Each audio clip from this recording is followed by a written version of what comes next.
The armistice of November 11, 1918 ended the fighting between the great powers in the First World War.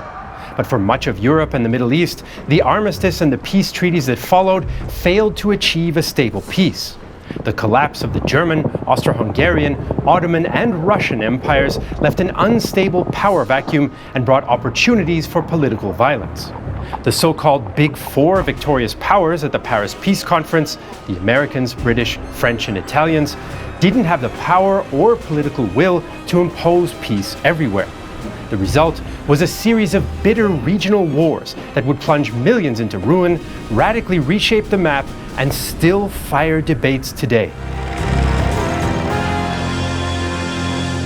In early 1919, Central Europe was in a state of chaos, centered largely on the question of what would become of the Kingdom of Hungary after the collapse of Austria-Hungary in November 1918. The country had seen a Bolshevik revolution create the Hungarian-Soviet Republic in March, and conflict over borders led to fighting with Czechoslovakia, Yugoslavia, and Romania in April. The Allies, especially the French, managed to put a stop to the violence, but there was no easy solution in sight. By early May, foreign troops were still within Hungary's disputed frontiers, and Bolshevik leader Bela Kun's fragile alliance of committed Reds and reluctant nationalists was on the edge. Next door to the east, Romania was increasingly nervous about being caught between Bolshevik Russia and Soviet Hungary. Bucharest pushed the patience of the Big Four to the limit with its desire for a military line on the Tisza River, beyond the agreed demarcation line. No one was satisfied with the situation, and it wouldn't be long before the tension boiled over again. Although the Romanian advance stopped at the Tisza on May 1st, the leaders of the Hungarian-Soviet Republic still feared another combined assault from three sides, just like in April. So they decided to take the initiative. They weighed their options carefully and decided against attacking the strong Romanian positions on the Tisza River. They couldn't really attack the Yugoslavs in the south because of the French troops stationed there, so there was really only one possibility for success: to the north, against Czechoslovakia, the weakest opponent. But the Hungarians were divided about where to strike the Czechoslovaks. Aurel Stromfeld, chief of the general staff, wanted to attack in the northwest, towards Nitra. He argued this would secure Budapest and deal the Czechoslovak forces a crippling blow. But the commander-in-chief, Vilmos Böhm, and most of the other leadership favored a push to the northeast, towards Kassa or Košice. This would split the Czechoslovak and Romanian forces apart and allow for a further offensive against the Romanians from the area around Chap. Stromfeld's order of the day on May 26th read, "For political and economic reasons, headquarters decided to cut through the inner flank of the Czech-Romanian forces, first to defeat the Czechs and, after the Tisza crossing, to attack the Romanians." Just as important, the Hungarian Reds hoped they could gain prestige by linking up with the Russian Bolsheviks in Ukraine and secure the future of the revolution in Central Europe. They didn't know at the time that the changing fronts of the civil war in Russia would make this impossible. On May 30th, the offensive began between the town of Luchanets and the Tisza River. The weak Czech units facing the Hungarian Red Army were led by French and Italian officers who were not able to cooperate effectively. The Czechoslovaks fell back in disarray, and by June 5th, the Hungarians were near Košice, but just a few days later, the attack was called off. Despite the military success, the political situation had forced Kun's hand. The Big Four in Paris issued another ultimatum to the belligerent armies in June, ordering them to return to the demarcation lines agreed to previously. This was not the first such ultimatum. Both sides had ignored several Allied demands in the past. But this time, Kun understood that the Romanians would also have to withdraw east of the Tisza, and he was prepared to trade his gains in the north for territory in the east, just as the Russian Bolsheviks had done in Brest-Litovsk back in 1918. But Kun also had other problems on his hands. He supported the creation of a Slovak Socialist Republic in mid-June, but this proved to be quite controversial. His objective was to spread the revolution and play for time, but many of his officers and troops were more interested in restoring these lands to Hungary than creating a new revolutionary republic. Morale dropped and Böhm resigned. As if that weren't enough, revolts against Soviet rule had to be put down in Budapest and Sopron in early June, and a Hungarian-supported Bolshevik coup attempt in Vienna failed. On June 28th, Kuhn agreed to give up the lands he had won, and an armistice was signed on July 6th. Peter Agoston signed the document for the Hungarian Soviet Republic and noted in his diary, "I signed the armistice agreement because we want to support the Austrians in order to establish a Soviet system there. It seems French General Mittelhauser has no inkling that the Red Army is now very weak, and for this reason we surrendered those extensive territories in Upper Hungary." But the Romanians did not budge from their position on the Tisza, since they had not been consulted by the Big Four about withdrawing. Kuhn protested to the French, but they refused to pressure their ally. The Romanians had defied French wishes before, and the country was a linchpin in the French policy of containing Bolshevik Russia. Hungary was in an uproar, and the communist government came under intense pressure. Their foreign policy had failed, and their support within Hungary was crumbling. A desperate move was in the cards. As the Hungarian Soviet Republic was in crisis, the Big Four continued to debate at the Paris Peace Conference. In May and June, the Big Four in Paris struggled to agree on a policy in Central Europe. It didn't help that in the late spring, most of their attention was still on the coming treaty with Germany. One British journalist remarked after a meeting with David Lloyd George and General Wilson, "It was quite obvious that the Big Four had hardly given the countries east of Germany a thought, being far too occupied with the principal offender to bother about lesser minions." The Big Four did want to stop the fighting so the border questions could be ironed out, but they also feared what might happen if the Hungarian and Russian Reds joined up and spread the revolution. They grew frustrated, as all the regional players had ignored several requests to stop fighting. David Lloyd George at one point simply stated, "They are all little brigand peoples who only want to steal territories." But the Entente's ability to impose their will, despite the French army of the Danube, was limited. There was simply no desire in the Allied publics for another war, especially far from home, as the US military representative in Budapest observed. If three great powers had been able to keep armies and could have sent them immediately to any place where trouble was brewing, it would have been different. But the Supreme Council's prestige went a-glimmering when a steady stream of ultimata had no effect whatever upon that miserable little nation of Romania. Clemenceau said he would only support all-out military intervention if the US and UK joined, but neither was willing. Wilson asked Lloyd George and Clemenceau how the Romanian troop movements could be stopped, but the Frenchmen had no answer. To make things more complicated, Allied politicians and military leaders didn't always agree.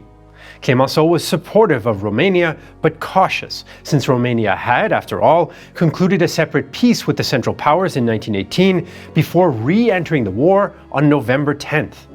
Generals Franchet d'Espéré and Berthelot, on the other hand, urged a Romanian attack to wipe out the Soviet Republic in Hungary and firmly establish an anti-Bolshevik cordon sanitaire. General Berthelot even referred to Romania as, quote, the best French colony in the world, though Clemenceau criticized him for his overly aggressive advice. Romania also had some difficult choices to make that summer. Should they finish Hungary off or not? Since their victory in April, they had renewed confidence in their military strength, and they were also worried about the Bolshevik threat from Russia in the east, since Lenin was demanding that they give up Bessarabia and Bukovina. But there was an advantage to letting the weak and isolated Hungarian Soviet Republic survive, since it had no support from the Entente. The Romanian king agreed to withdraw Romanian troops if the Allies promised to intervene in case of a future Hungarian attack against Romania, but such a guarantee was not provided. Prime Minister Brătianu defended his position to the Big Four. "I fear that you are not perfectly informed about the role of the Romanian army and the Hungarian provocations." So the fighting in April had not solved anything, and the diplomats had not made any progress either. Now, the Romanians were split on whether to attack again, and the Hungarian Bolsheviks were on the verge of collapse. By the middle of July, Kuhn was in a dilemma. He'd sacrificed the territories he had won, but had gotten nothing in return. His regime was on very shaky ground, and his attempts to spread the revolution in Slovakia and Austria and to get support from Russia had failed. He decided there was only one option left, one last desperate attack against the Romanians. On July 12th, the Hungarian Soviet Republic ordered universal conscription and shifted troops to the east to form the Army of the Tisza. The attack would coincide with a planned European general strike against the intervention in Hungary on July 21st. But the Hungarians faced very long odds. The Red Army's 30,000 troops and 300 guns were outmatched by the Romanian Army's 84,000 men, 12,000 cavalry, and 400 guns. Morale, discipline, and organization in the Red Army was now quite poor, and several units had to be disbanded by the new commander, Jenő Landler. Some others simply refused to move up to the front. To make matters worse for the Hungarians, an Italian officer in Budapest had been given the plans for the new offensive, so the Romanians knew it was coming. The Hungarian Red Army attacked on July 20th. At first, some progress was made, and Hungarian units crossed the river and advanced up to 60 kilometers. But the Romanians brought up their reserves and struck back on July 24th. By the 30th, the Romanian army under General Mădărescu was crossing the Tisza, and the king and queen even came to watch. By this stage, the Hungarian Red Army had collapsed, and resistance to the Romanian advance was slight. Kun rushed to the front to rally his troops, but the soldiers simply shouted, "We have already fought enough.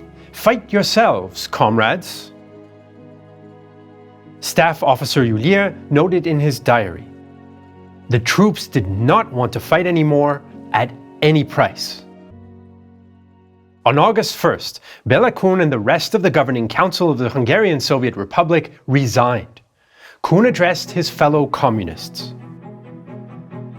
"I no longer have a voice. I have only the belief that the proletariat that left not me, its leader, in the lurch, but left itself in the lurch, is still a proletariat that is not at fault, because it was not possible to make out of capitalism, out of this squalid, this loathsome capitalism, anything else than that squalid and loathsome system that there was in this country. The dictatorship of the proletariat has collapsed in Hungary." Realizing all was lost, he fled to Austria. The Social Democrat Gyula Peidl formed a new government, but events were out of his control, and the local councils and Red Army units simply disbanded. On August 4th, Romanian troops marched into Budapest without a shot being fired. Premier Brătianu was jubilant. "The victory refreshed my soul. These 7 days have been the best in my political life." So after 4 months, the Hungarian Soviet Republic was no more, and Romanian troops occupied most of the country. Let's take a moment to look at what went wrong for the Bolsheviks in Hungary. First off, Soviet Hungary was completely isolated. The dream of joining up with Bolshevik Russia never materialized, and attempts to spread the revolution locally in Austria and Czechoslovakia failed miserably. Alone, Hungary had no chance in a war against its neighbors, who enjoyed Entente support, especially when the desperate Red Army attacks had no clear and achievable military goals. Internally, support was lacking as well.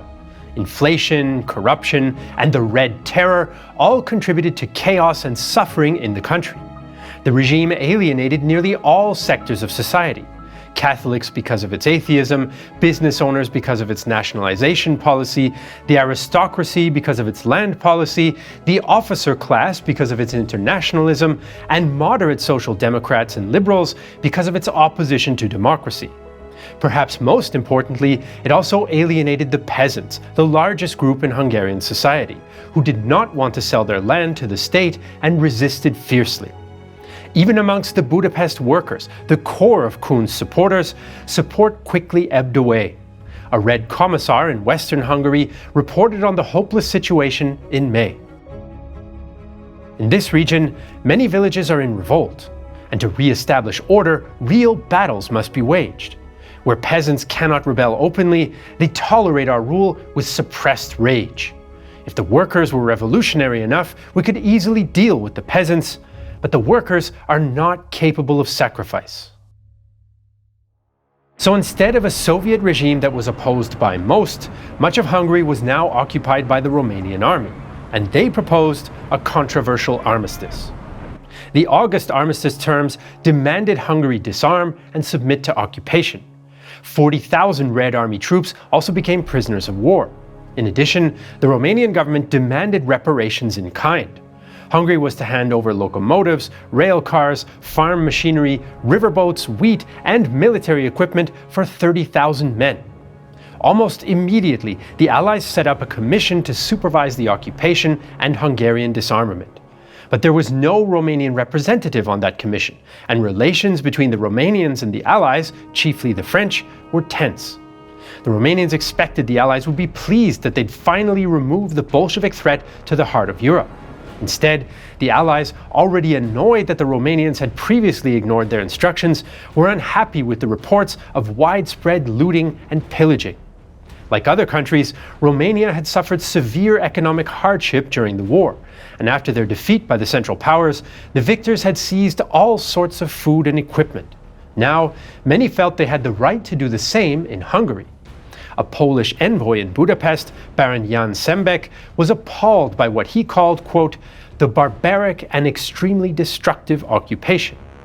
When an American officer complained to Romania's Queen Marie, she replied, "You may call it stealing if you want to, or any other name. But I feel that we are perfectly entitled to do what we want to." By November, the Entente decided that the Romanians and others should withdraw from Hungary to the borders proposed by the Peace Conference Commission. The problem was, it wasn't quite clear what sort of government would replace them, and whether some measure of stability could be restored. Though one well-known historian has said that Hungary's next government was more stable than the Soviet Republic, this so-called stability would come at a price.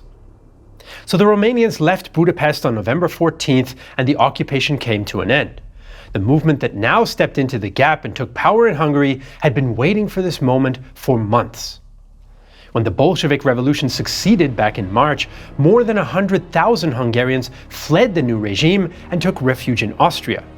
Many of the refugees were aristocrats and officers opposed to the communists and in favor of restoring the Kingdom of Hungary. They formed the so-called Vienna Committee in the hopes of returning to Budapest when the time was right. At the same time, in French-occupied Szeged, another anti-Bolshevik group began to organize under French protection. They were led by Count Gyula Károlyi, whose cousin Mihály had led Hungary until the communist takeover. But they also had links to radical right-wing groups.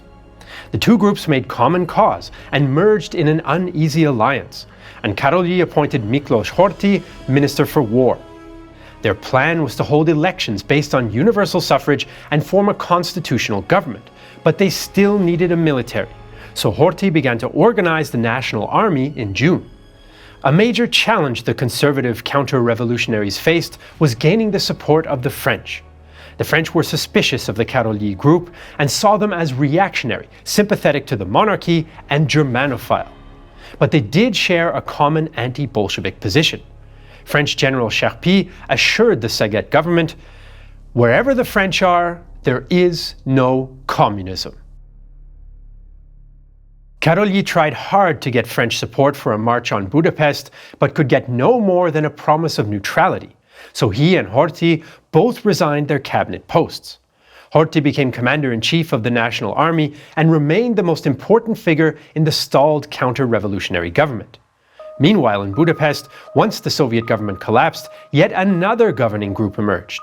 Just 2 days after the Social Democrat Paidl took over the reins in the capital, he was driven out in a bloodless coup on August 6th.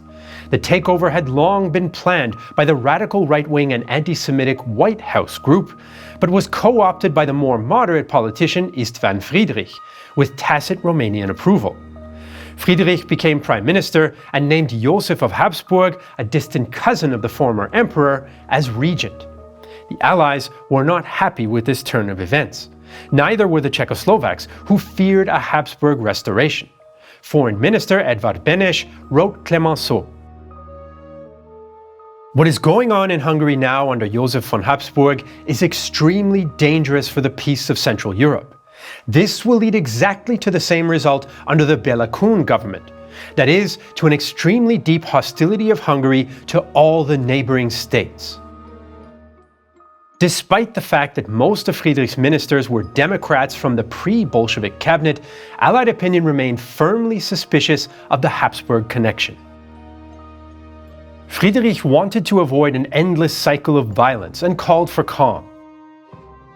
The government is filled not with revenge, but with the spirit of compassion and conciliation. But for all Friedrich's intentions, he still lacked a military. The only Hungarian armed force was Horthy's National Army, which had 3,000 men in August, and it soon made itself felt. The army consisted of regular units alongside paramilitary militias like those led by Baron Pál Prone and Ivan Helyes. These paramilitaries were the primary perpetrators of the White Terror as they advanced into the countryside late that summer. In theory, they were motivated by revenge against the Bolsheviks, and they did execute some who were responsible for the Red Terror. But they also acted as hired killers. They associated the Soviet Republic with the Jews, and these became the prime target of their murderous activity. By the time the White Terror was over in 1921, between 1,000 and 3,000 people had been killed. Though the degree of Horthy's involvement in the atrocities remains a topic of debate, he did write this later. I have no reason to gloss over deeds of injustice and atrocities committed when an iron broom alone could sweep the country clean. Once the Romanian troops withdrew, Horthy's National Army advanced on Budapest, and he entered the city on November 16th.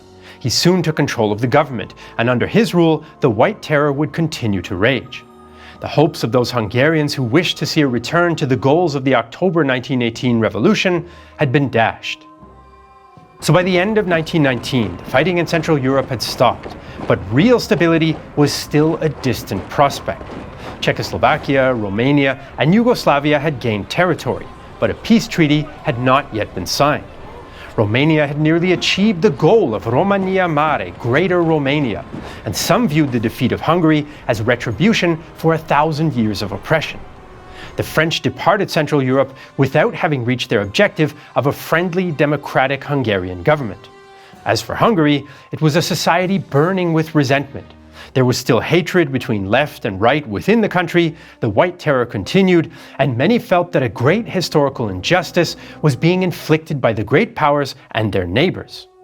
The 1920 Treaty of Trianon that confirmed Hungary's new, reduced borders would only stoke those fears. So Romania and other neighbors defeated the Hungarian Soviet Republic, and a much smaller Kingdom of Hungary faced an uncertain future under dictator Miklos Horthy. At the same time, another war raged a little farther to the east, as the Second Polish Republic clashed with Bolshevik Russia. In 1918 and 1919, both the Second Polish Republic and Bolshevik Russia were fighting on many fronts. The Poles fought the Germans, Czechoslovaks, Lithuanians, and Western Ukrainians over disputed borders, while the revolutionary Bolsheviks fought the counter-revolutionary Whites, Allied intervention forces, and national independence movements in the Baltics and Ukraine. The border between Poland and Russia was still up in the air in spite of the efforts of the Allied peace delegations at the Paris Peace Conference, who supported Poland but disagreed on where its eastern border should be and how much military help they should provide. The Allies proposed the Curzon line as a border, but this satisfied neither the Poles nor the Bolsheviks, nor others who claimed parts of the region, like Belarus, Lithuania, the White Russian movement, and 2 Ukrainian national republics. In Poland, head of state Józef Pilsudski and his Socialist Party favored a federation under Polish leadership that would stretch from the Baltic to the Black Sea. But Roman Dmowski's National Democrats wanted a more compact nation-state with a Polish-speaking majority. In Moscow, Bolshevik leaders also argued about their goals. Some wanted to concentrate on defeating the Whites and establishing a Soviet state in most of the old Russian Empire, while others insisted on pushing the Red Army as far west as it could go to bring the revolution to Europe. Meanwhile, people living in Poland and Russia had been suffering since 1914. Battles, harsh occupation by Austro-Hungary and Germany, and the new wars after 1918 brought poverty, hunger, and disease that killed millions. The coming war between Poland and Bolshevik Russia would only add to their misery. In early 1919, German troops left their occupation zone in the east, which allowed Polish and Red Army units to advance into the gap. Neither side had a critical mass of troops for a conventional campaign, so they instead engaged in skirmishes, guerrilla fighting, and cavalry raids, and used paramilitary forces as well. The Poles drove the Bolsheviks from Minsk in August and took control of eastern Galicia from the short-lived Western Ukrainian Republic. At the same time, the Red Army had its hands full until the fall, with white forces driving towards Moscow. Warsaw had gained new territories, but they were not easy to administer. The local population was of mixed ethnicity, language, and religion. While many patriots welcomed the Polish army as their own, others did not. Even amongst Polish-speaking Catholics, local identity was sometimes more important than that of the new Polish state. Some Polish troops also acted harshly towards the locals, especially Jews, although this was against official policy, and the army tightened up discipline soon after. Polish-Lithuanian German Michael von Römer wrote in his diary in March 1919, "The Polish troops' advance onto Lithuanian-Belarusian soil is sad and pitiful in nature, and certainly cannot contribute to glorifying Poland in the hearts and minds of the local people, and is not conducive to the idea of those lands uniting with the Polish state voluntarily." The Bolsheviks also had trouble imposing their will on the peasants and non-Russians in the borderlands. Many people resented and resisted the Red Army's political terror, looting, or pogroms, or opposed Russian domination. On the other hand, some locals did support the Bolsheviks, often because they feared the return of the Polish landowners. Overall, locals were more worried about how any armed force in their area would behave, much more than which state or nation was winning the war. In 1920, the Polish-Bolshevik border clashes escalated into a full-blown war. Polish-Russian negotiations in March and April failed, partly due to maximalist demands by the Polish side, and partly because most leading Bolsheviks, like Vladimir Lenin and War Commissar Leon Trotsky, wanted to continue the war. Both sides prepared for renewed hostilities.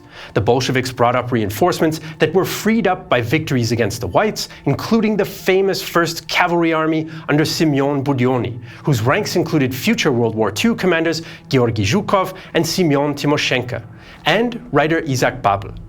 To reach the Western Front, they fought their way past yet another faction in the Russian Civil War, the Ukrainian Anarchist Army under Nestor Makhno. The Poles felt that they needed to strike before the Red Army completed this pivot to the west. Pilsudski was confident. "I am not afraid of Russia's power. If I wanted to, I could now advance as far as Moscow, and nobody would be able to withstand my power." To help its cause, Poland entered into an alliance with the Kiev-based Ukrainian National Republic under Szymon Petlura. The UNR had been defeated by the Reds and was sheltering in Galicia, and they hoped that the alliance with Poland would lead to a smaller but independent Ukraine if Russia could be defeated. On April 25, 1920, 75,000 Polish troops and 12,000 Ukrainian soldiers launched the Kiev offensive. Opposing them were probably about 30,000 men of the Red Army, since Budyonny's cavalry had not yet arrived. The Polish Third Army under General Śmigły-Rydz struck the main blow towards Kiev, and at first they swept all before them in a war of movement. Polish cavalry dashed ahead, and the outnumbered Bolsheviks retreated as quickly as they could, with minimal resistance. The main Polish force entered the city unopposed on May 7th, and the entire operation cost the Poles just 150 dead and 300 wounded, while the Red Army's losses are unknown, but probably much heavier. So the Poles had won a great victory and captured Kiev, but the Red Army was not destroyed. Poland was not strong enough to launch a full-scale invasion of Russia, and the Bolsheviks still had the means to strike back. With the Poles in control of eastern Galicia and much of central Ukraine, they had a chance for a strategic political victory, an independent Ukraine that would fight against Russia alongside them. Pilsudski made a friendly declaration on April 26th. "I formally declare that the foreign invaders, against whom the Ukrainian people have risen sword in hand to defend their homes from rape, banditry and looting, will be removed by the Polish force from the territories inhabited by the Ukrainian nation. The Polish forces will remain in Ukraine for such time as they may be necessary to enable a legitimate Ukrainian government to take control. There is some debate about whether Pilsudski really wanted a fully independent Ukraine or just a buffer state to gain time in the fight against Russia. But in any case, Petlura failed to establish a working administration or win over enough of the long-suffering and distrustful population.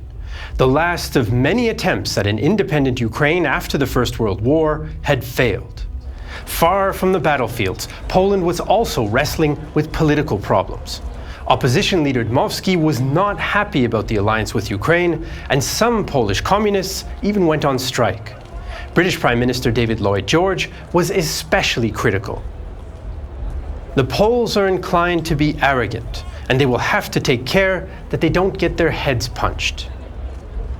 The League of Nations in Geneva even accused Poland of a premeditated attack on Russia. For the Bolsheviks, the Kiev offensive was a political gift. They claimed that Russia was under attack by the same Polish aristocratic landowning class that was resented by many Ukrainian peasants, some of whom joined the Bolsheviks. Even former Imperial Russian General Alexei Brusilov rallied to the Bolshevik side. Other Bolshevik thinkers like Mikhail Kalinin saw the war as a chance to spread the revolution to Europe. I believe the Polish lords, by marching on the Soviet Republic, are only digging their own graves. They will only succeed in founding yet another Soviet state through which we will gain close relations with the proletariat of the West. Although Trotsky was worried about the weak state of the Red Army, the Bolsheviks launched an offensive in Belarus on May 15th. Under the command of 27-year-old General Mikhail Tukhachevsky, himself partly of Polish origin, they drove the Poles back over 100 kilometers and relieved the pressure in Ukraine, before Polish counterattacks stabilized the northern front in June. In the south, Budyonny's 1st Cavalry finally arrived at the front on May 18th, but the Red offensive in Ukraine got off to a bad start. Budyonny lost 2 armored trains, and the Orenburg Cossacks switched over to the Polish side. But then the Red Horsemen changed tactics to operate in smaller groups and concentrate on strong points, which led to a breakthrough on June 5th, for which Joseph Stalin would later unjustly take credit since he was the top Bolshevik on that part of the front. The Poles managed to avoid the complete destruction of their army, partly thanks to Budyonny's hesitations and partly due to their advantage in the air. Isaac Babel wrote autobiographical stories about his experiences, including an attack by Polish-American volunteer airmen. They dropped down to 300 meters and shot up first Andrushka and then Trunov. None of the shots fired by our men did the Americans any harm. So after half an hour, we were able to ride out and fetch the corpses. All Trunov's wounds were in his face, his cheeks punctured all over, his tongue ripped out. The Red Army retook Kiev on June 10th and reached Pilsudski's former headquarters at Rivne at the start of July. So the Poles had taken half of Ukraine, only to be driven back again early in the summer of 1920. With the Red Army marching west, the specter of European revolution was on the horizon, unless the desperate Poles could pull off a miracle. The Bolshevik command was now ready to launch an offensive across the entire length of the front, and Tukhachevsky announced that the revolution would advance over the corpses of White Poland. In the south, the Red Army reached Lviv after a hard-fought advance and laid siege to the town in early August. Babel recalled the aftermath and the corpses. A field of horror, strewn with mangled dead, inhuman cruelty, unimaginable wounds, crushed skulls, young, white, naked bodies flashing in the sun, lost notebooks laying about single pages, pay books, prayer books, human cadavers in the grain. But the main Red offensive came in the north in July. Here, the Bolsheviks outnumbered the Poles 160,000 to 115,000 in men and had a crucial 3-to-1 advantage in artillery. Red Army cavalry under General Gayagai led the advance and managed to defeat a Polish force equipped with French tanks at Grodno on the 19th. The Poles intercepted Red Army telegrams, and they even reused old German trenches from the First World War, but they could not stop the Bolsheviks. During the Red Army's advance, Lithuania joined in the fighting to recover the disputed city of Vilnius from the Poles, although the Reds insisted it was theirs. By August 1st, the Red Army was just 200 kilometers from Warsaw. A week after that, Tuchachevsky's spearheads were northwest of the Polish capital, threatening it with encirclement. The series of Polish defeats plunged the country into a crisis. Pilsudski was painfully aware of the situation. This breakdown of our forces, this sinking morale was, in my view, Tuchachevsky's greatest triumph. And the Polish head of state later admitted, "I could not trust the morale of the troops or the civilians, or the leaders of either group." Pilsudski twice offered his resignation as head of state, the prime minister did resign, and a new government formed. The crisis also worsened already tense relations between Catholics and Jews. Because many associated Jews with Bolshevism, the War Ministry reduced the army to 5% Jewish soldiers and put the rest into labor battalions to dig trenches. The war also divided some urban Poles from their rural countrymen. Middle-class, urban and educated Poles mostly supported the war effort and saw it as a struggle for their nation and Christian civilization. 100,000 men, mostly students, scouts and craftsmen, volunteered for the army, and middle and upper-class women volunteered in non-combat roles like nursing. Most workers' unions also supported the cause. Polish aristocrat Prince Lubomirski reflected this view in a speech. "The war which Poland is carrying on is not one of conquest, but exclusively one of defense. The Bolsheviks invaded Poland at the moment of its liberation, and we were forced to take up arms in our defense. We have only wanted to protect those regions peopled by Polish subjects, to liberate them from the oppression of Bolshevism, and to create around us friendly nations who will stand with us against the barbarism of the East." Polish peasants, on the other hand, were sometimes more hesitant, since they were less likely to feel strongly connected to the idea of Polish nationhood. Patriotic volunteer Michał Słowikowski recalled a peasant soldier scoffing at the notion of national honor. "What does honor give me when the lice are biting? Do our soldiers all have boots on their feet?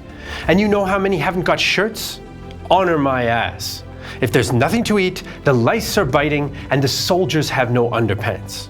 Whoever wants war is welcome to fight, but it's a farmer's job to cultivate the soil." Poland was both united and divided in the face of defeat, and Warsaw called on its British and French allies to help.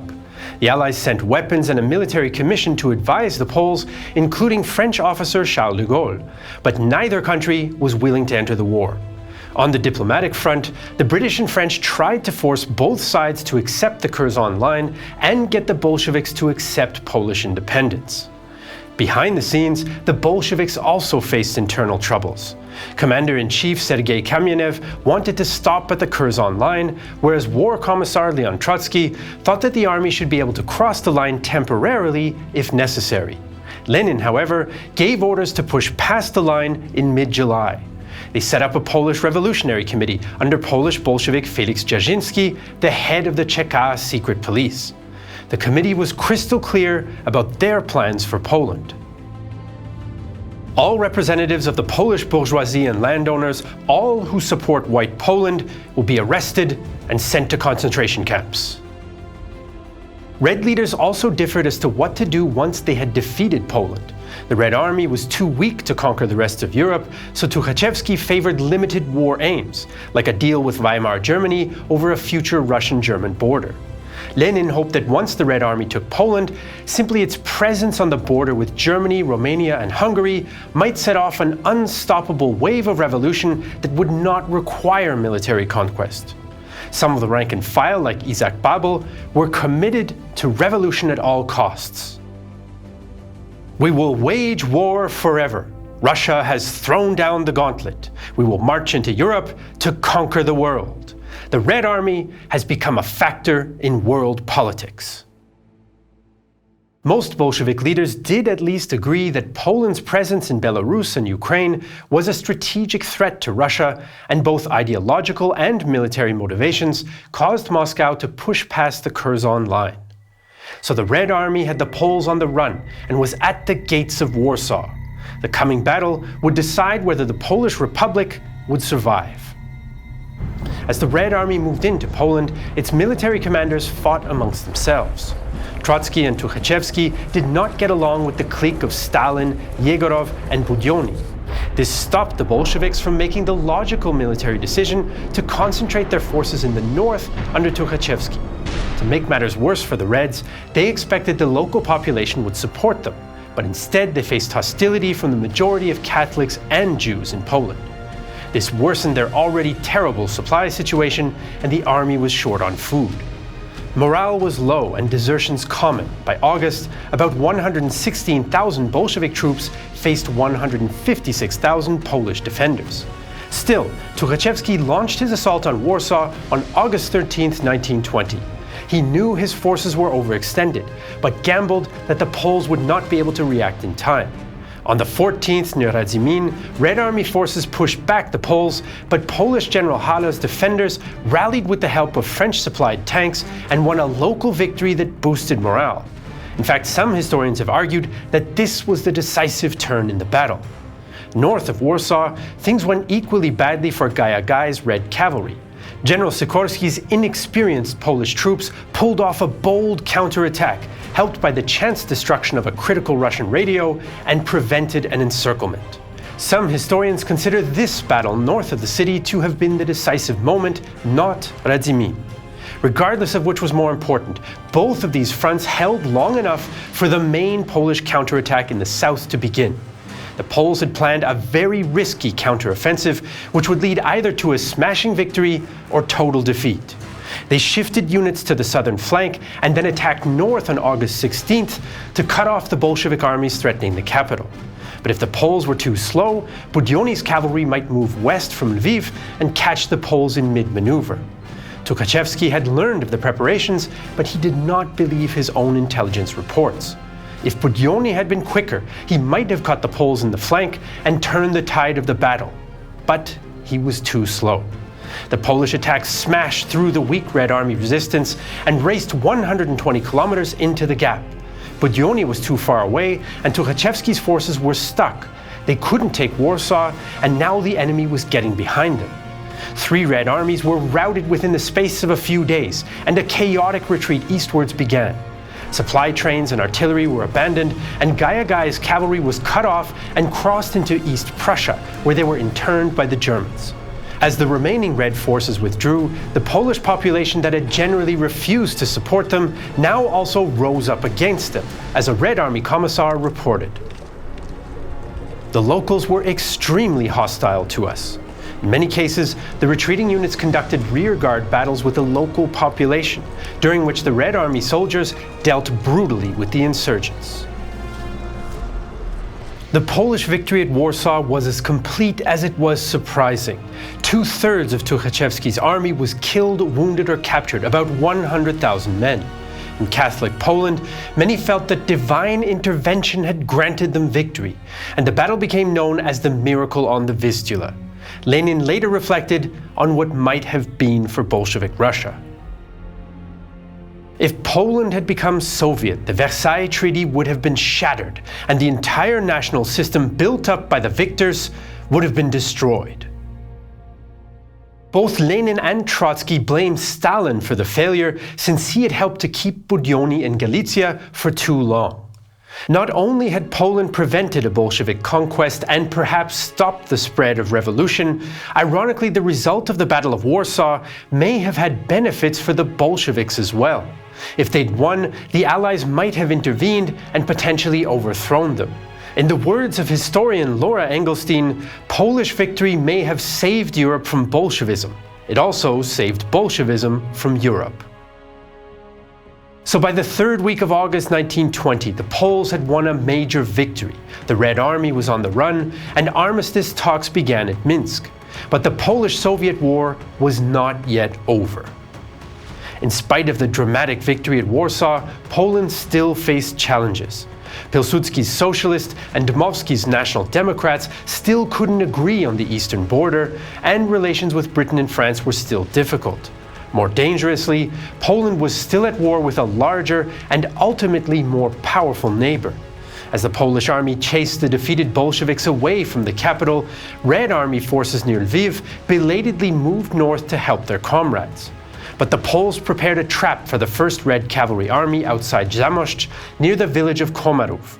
Once the Red Cavalry had advanced close enough to the city and engaged in fighting the Poles' superior numbers of infantry and artillery, the Poles sprung the trap and encircled the Bolsheviks on August 31st. The desperate Red Cavalry charged again and again to free itself, taking heavy losses but avoiding complete destruction. The Battle of Komarów, known as the Zamość Ring in Russian, is considered by many to have been the last great cavalry battle in history, and was the biggest since the Napoleonic Wars a century before. By September 18th, Polish forces had once again reached Rivne. Exhausted Red forces were a sight for sore eyes. For every fighting man there are 4 non-combatants, 2 ladies, 2 chests with belongings, and even the combat soldier isn't fighting. The Russian infantrymen of the Red Army, barefoot, not only not modernized, but really the face of poor Russia, bloated, lousy, runty, and hungry peasants.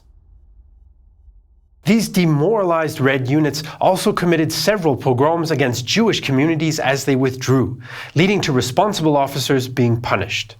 Tuchachevsky planned to make a stand on the Niemen River with fresh reinforcements, but Polish commanders immediately launched an attack to destroy the Bolshevik Western Front. In the 3rd week of September, at the Battle of the Niemen, Polish forces pinned the Bolsheviks at Rodno. After some early struggles, Polish cavalry crossed through Lithuanian territory, pushed Lithuanian troops aside, and cut off a key railway line. Other Polish forces captured Pinsk, and the Red Army retreated to Minsk by October 18th. Pilsudski's order of the day was triumphant. Soldiers, you have made Poland strong, confident, and free. You can be content with the fulfillment of your duty. A country which in 2 years has produced soldiers such as you can regard its future with tranquility. In early October, the Poles signed a ceasefire with the Lithuanians, but the Vilnius question was still unresolved in the eyes of Polish nationalists. The day before the ceasefire was to come into effect, Polish General Lucjan Żeligowski and his 1st Lithuanian Belarusian Division, which was made up of men from the region serving the Polish cause, crossed the border and marched on Vilnius, easily capturing the city. A strange end to the brief Polish-Lithuanian War. On the 18th, Warsaw and Moscow also agreed to a ceasefire, bringing an end to the fighting. About 200,000 Polish and more than 400,000 Bolshevik soldiers had been killed, wounded, or captured, and up to 450,000 civilians had died. Tens of thousands of prisoners of war held by both sides also died from hunger and disease. The Peace of Riga, signed in March 1921, shaped the map of Eastern Europe for the next 20 years. The new border ran east of the Curzon line and left the fate of disputed East Galicia and Vilnius to Poland. Both formally became parts of the Polish Republic within a few years. The treaty also meant the end of Ukrainian and Belarusian hopes for independence, as Poland and Russia recognized the Russian-controlled Soviet republics. Poland now included 1.5 million more Poles, but also 6 million more Ukrainians, Belarusians, and Jews. And 2 million Poles remained on the Bolshevik side of the border. Pilsudski considered the Peace of Riga a failure, as he admitted in 1925. You will not be able to keep this Poland. The storm that is coming is too strong. Today's Poland can only live in a special golden age. I have wasted my life. I wasn't able to create a federation that the world would respect. But in 1921, flush with a hard-won victory in a war of national survival, few Poles could imagine the uncertain future that lay ahead. So Poland had turned back the Russian invasion and gained territory, though its neighbors were unhappy with the border changes. Borders were also a major problem in the Middle East, where the collapse of the Ottoman Empire set the stage for years of violence in Turkey. In late October 1918, the armistice of Mudros ended the fighting between the Allies and the Ottoman Empire, but lasting peace was still a long way off in Asia Minor. British, French, and Italian troops occupied much of the empire, including the imperial capital of Constantinople, the seat of the now powerless Sultan Mehmed VI government. As the Allied governments discussed a future peace treaty in Paris in 1919, their differences were clear for all to see. The French wanted to secure their financial interests and their new mandates in Syria and Lebanon. The Italians wanted to extend their influence into Asia Minor, and the British hoped to keep their First World War gains and secure the Eastern Mediterranean route to British India. The United States had no appetite for involvement in the region other than sending humanitarian aid, despite President Wilson's hopes. The Greek government, led by Prime Minister Eleftherios Venizelos, saw the defeat of the Ottomans as a historic chance to gain territory and achieve at least some version of a greater Greece, the Megali Idea. In May 1919, at the invitation of the Allies, Greek troops landed at the city of Smyrna and occupied a zone in Western Asia Minor. In light of the terrible violence and ethnic cleansing between Greeks and Turks during the Balkan Wars and the First World War, the move was a controversial one, including for the British General Staff. Greek occupation will create a source of continual unrest, possibly culminating in an organized attempt by the Turks to reconquer this territory. The very first day of the Greek army landings at Smyrna, Greek troops failed to establish full control, which led to violence that saw several hundred Turks killed. In the months that followed, atrocities committed by occupying Greek troops caused local Turks to form irregular groups that attacked Greek soldiers and villagers. This marked the beginning of the Greco-Turkish War, known as the Asia Minor Campaign in Greece and the Turkish War of Liberation in Turkey. So the Greeks had established themselves in and around Smyrna, and local Turkish resistance groups had organized in response. But in the Turkish Anatolian heartland, a political and military national movement was growing. The impotence of the Ottoman government and the violence at Smyrna caused many Turks to rally around a nationalist cause that wanted to expel European and Greek troops and create a Turkish state. One Turkish nationalist described the effect of the arrival of Greek troops. After I learned about the details of the Smyrna occupation, I hardly opened my mouth on any subject except when it concerned the sacred struggle which was to be. This movement coalesced around Mustafa Kemal Pasha, who had commanded Ottoman forces in the Italo-Turkish, Balkan, and First World Wars. He and other nationalist leaders established a national assembly, eventually based at Ankara. Kemal's goal was simple: to create a new Turkish state, the sovereignty and independence of which would be unreservedly recognized by the whole world. As Kemal's nationalists organized in the east, the Sultan's Grand Vizier Damad Ferit Pasha also tried to preserve the country's sovereignty in Paris, but the Allied Big Four did not react to his pleas. In fact, the Allies were having trouble deciding what would become of Asia Minor. Not only did they have clashing interests, they were also divided about what to do with Armenian and Kurdish hopes for independence, and were worried by the reports of Greek atrocities. An Allied commission compared the Greek occupation around Smyrna to an annexation and recommended ending it, but Venizelos defended his position. The Greek claims on Smyrna and the neighboring region were not only well known, but they had been officially formulated to the conference. In occupying Smyrna, Greece knew that if she was not yet legally, she was at least morally entitled to it. The situation in Asia Minor got even more unstable in 1920. From January, French and Armenian troops fought Turkish national forces around Marash, Urfa, and Antep, with Turkish fighters murdering 10,000 Armenians at Marash and Armenian units murdering smaller numbers of Turkish civilians in response.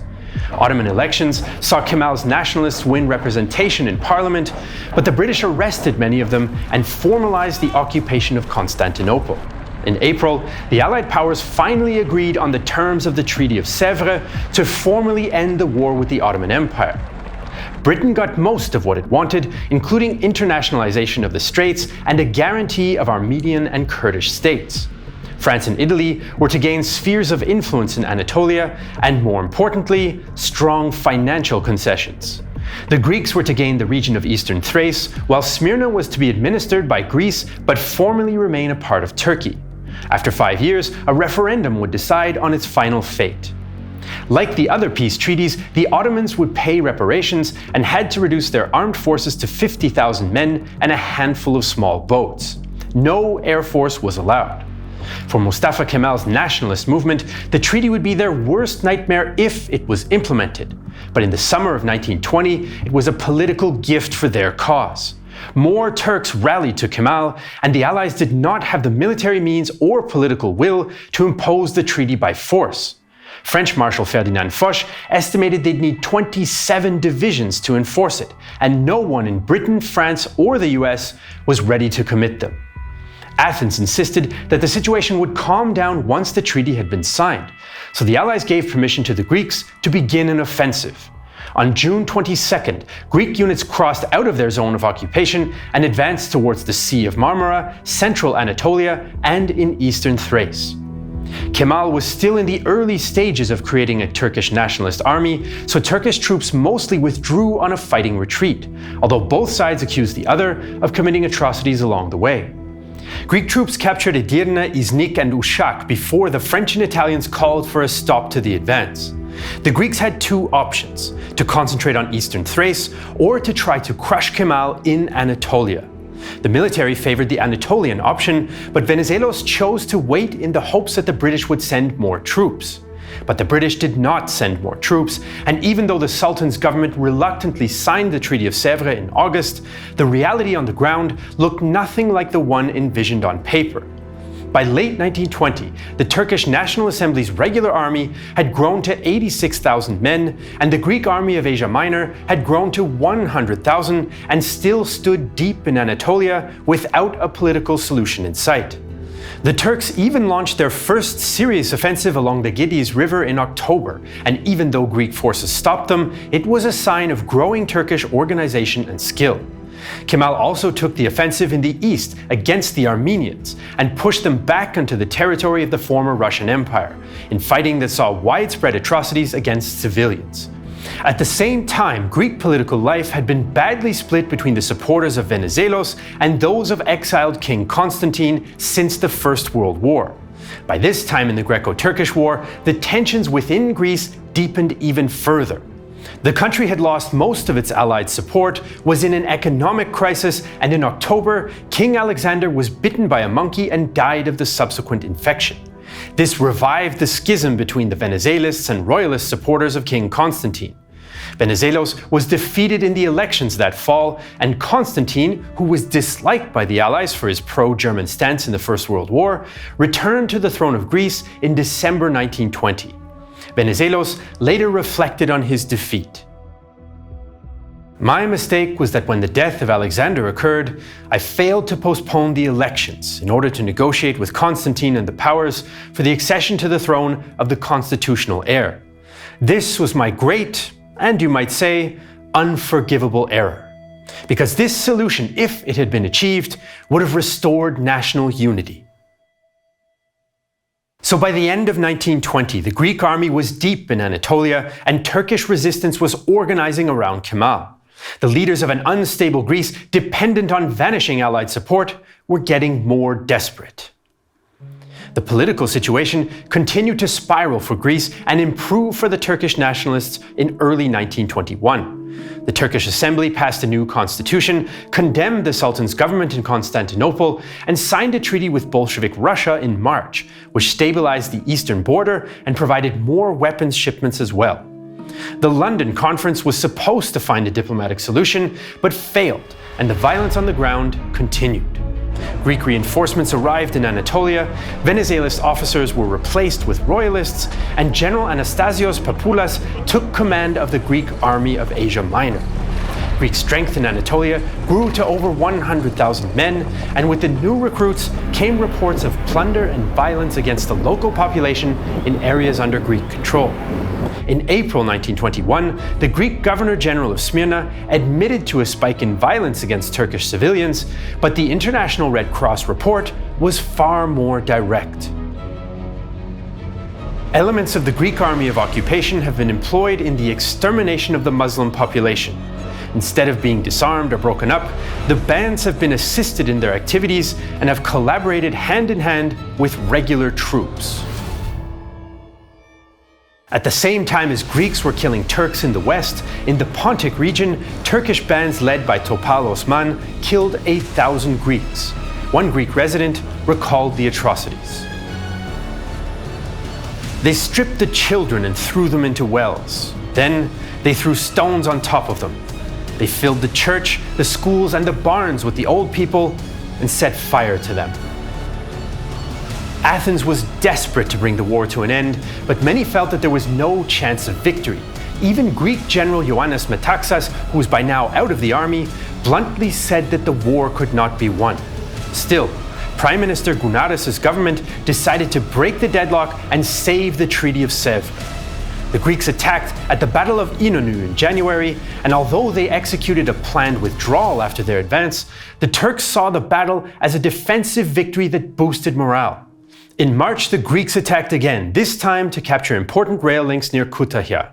More than 60,000 Greek troops made good progress in the north and the south, where they captured the town of Afyon-Karahisar, but poor coordination and a Turkish counterattack pushed them back. The Second Battle of Inonu was another Turkish defensive victory. The next Greek attempt to break the stalemate began on July 10, 1921. By this time, the army of Asia Minor had grown to 200,000 troops, 4,000 machine guns, and 410 artillery pieces. The Turks had also reorganized their 122,000 men, 700 machine guns, and 160 artillery pieces under İsmet Pasha. This time, the Greeks tried to encircle and destroy the Turkish army near Kütahya. By the 20th, they had retaken Afyon-Karahisar, pushed the Turks across the river Sakarya, and occupied the towns of Kütahya and Eskişehir. The Turks counterattacked but failed to regain the lost ground. The Greeks had won a clear victory at the Battle of Kütahya-Eskişehir, but the army of Asia Minor had failed in its main objective of destroying the Turkish army.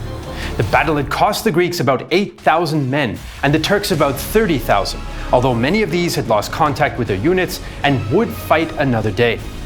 The Greek advance caused panic in Ankara, and the Council of Ministers ordered the government to evacuate. But Kemal and Fevzi Pasha declared that the army would stay and fight, and the assembly voted for the politicians to stay. The Greek army didn't have the strength to continue the offensive, but Greek command was unwilling to admit its failure and planned one last gamble at the Battle of Sakarya. British observer Arnold Toynbee felt that the Greeks had no chance. It was a crazy enterprise, for every rational objective had disappeared.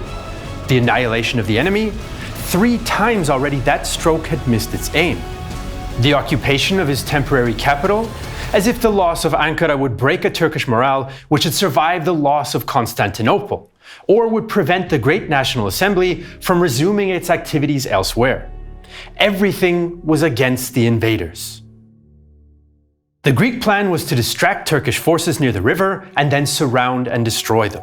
To achieve this goal, the Greeks had some 124,000 men, 684 machine guns, 2,085 light machine guns, and 296 artillery pieces.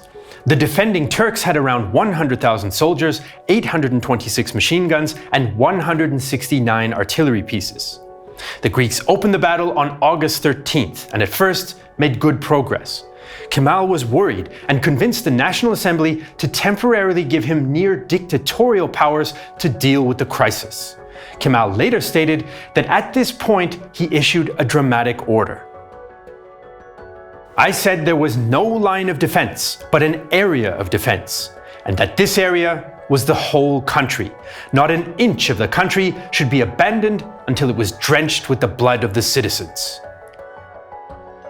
He used his new powers to send Russian weapons to the front and requisition enormous amounts of supplies from an already impoverished population. Turkish resistance stiffened as the Greeks made it to within 50 kilometers of Ankara, but they also outran their supplies, and on September 3rd, General Papoulas ordered a retreat. At that moment, the Turkish cavalry hit the Greeks in the flank, accelerating the retreat and taking many prisoners. Turkish nationalist Halide Edip Edivar later recounted the scene. Through the information we obtained from the Greek prisoners, we learned that they'd lost 1/3 of their forces already, and that their modern transport was no good in the wilderness of the soft and dangerous marshes. A young prisoner told me with a grin, "They tell us that Angora is behind every mountain we attack, but 16 days have passed and no Angora. They tell us that if we fall into the hands of the Turks, we'll be killed, and they drive us on with machine guns." Turkish forces harassed the Greeks as they pulled back, and the Greek army's policy of scorched earth left a trail of destruction and burning Turkish villages in their wake. The offensive spirit of the Greek army was broken, as historian Michael Llewellyn-Smith explained. The Greek army had shot its bolt. The retreat from the Sakarya marked the end of the Greek hopes of imposing a settlement on Turkey by force of arms, and the beginning of a new period in which the government recognized that a face-saving settlement must come through the diplomacy of the powers.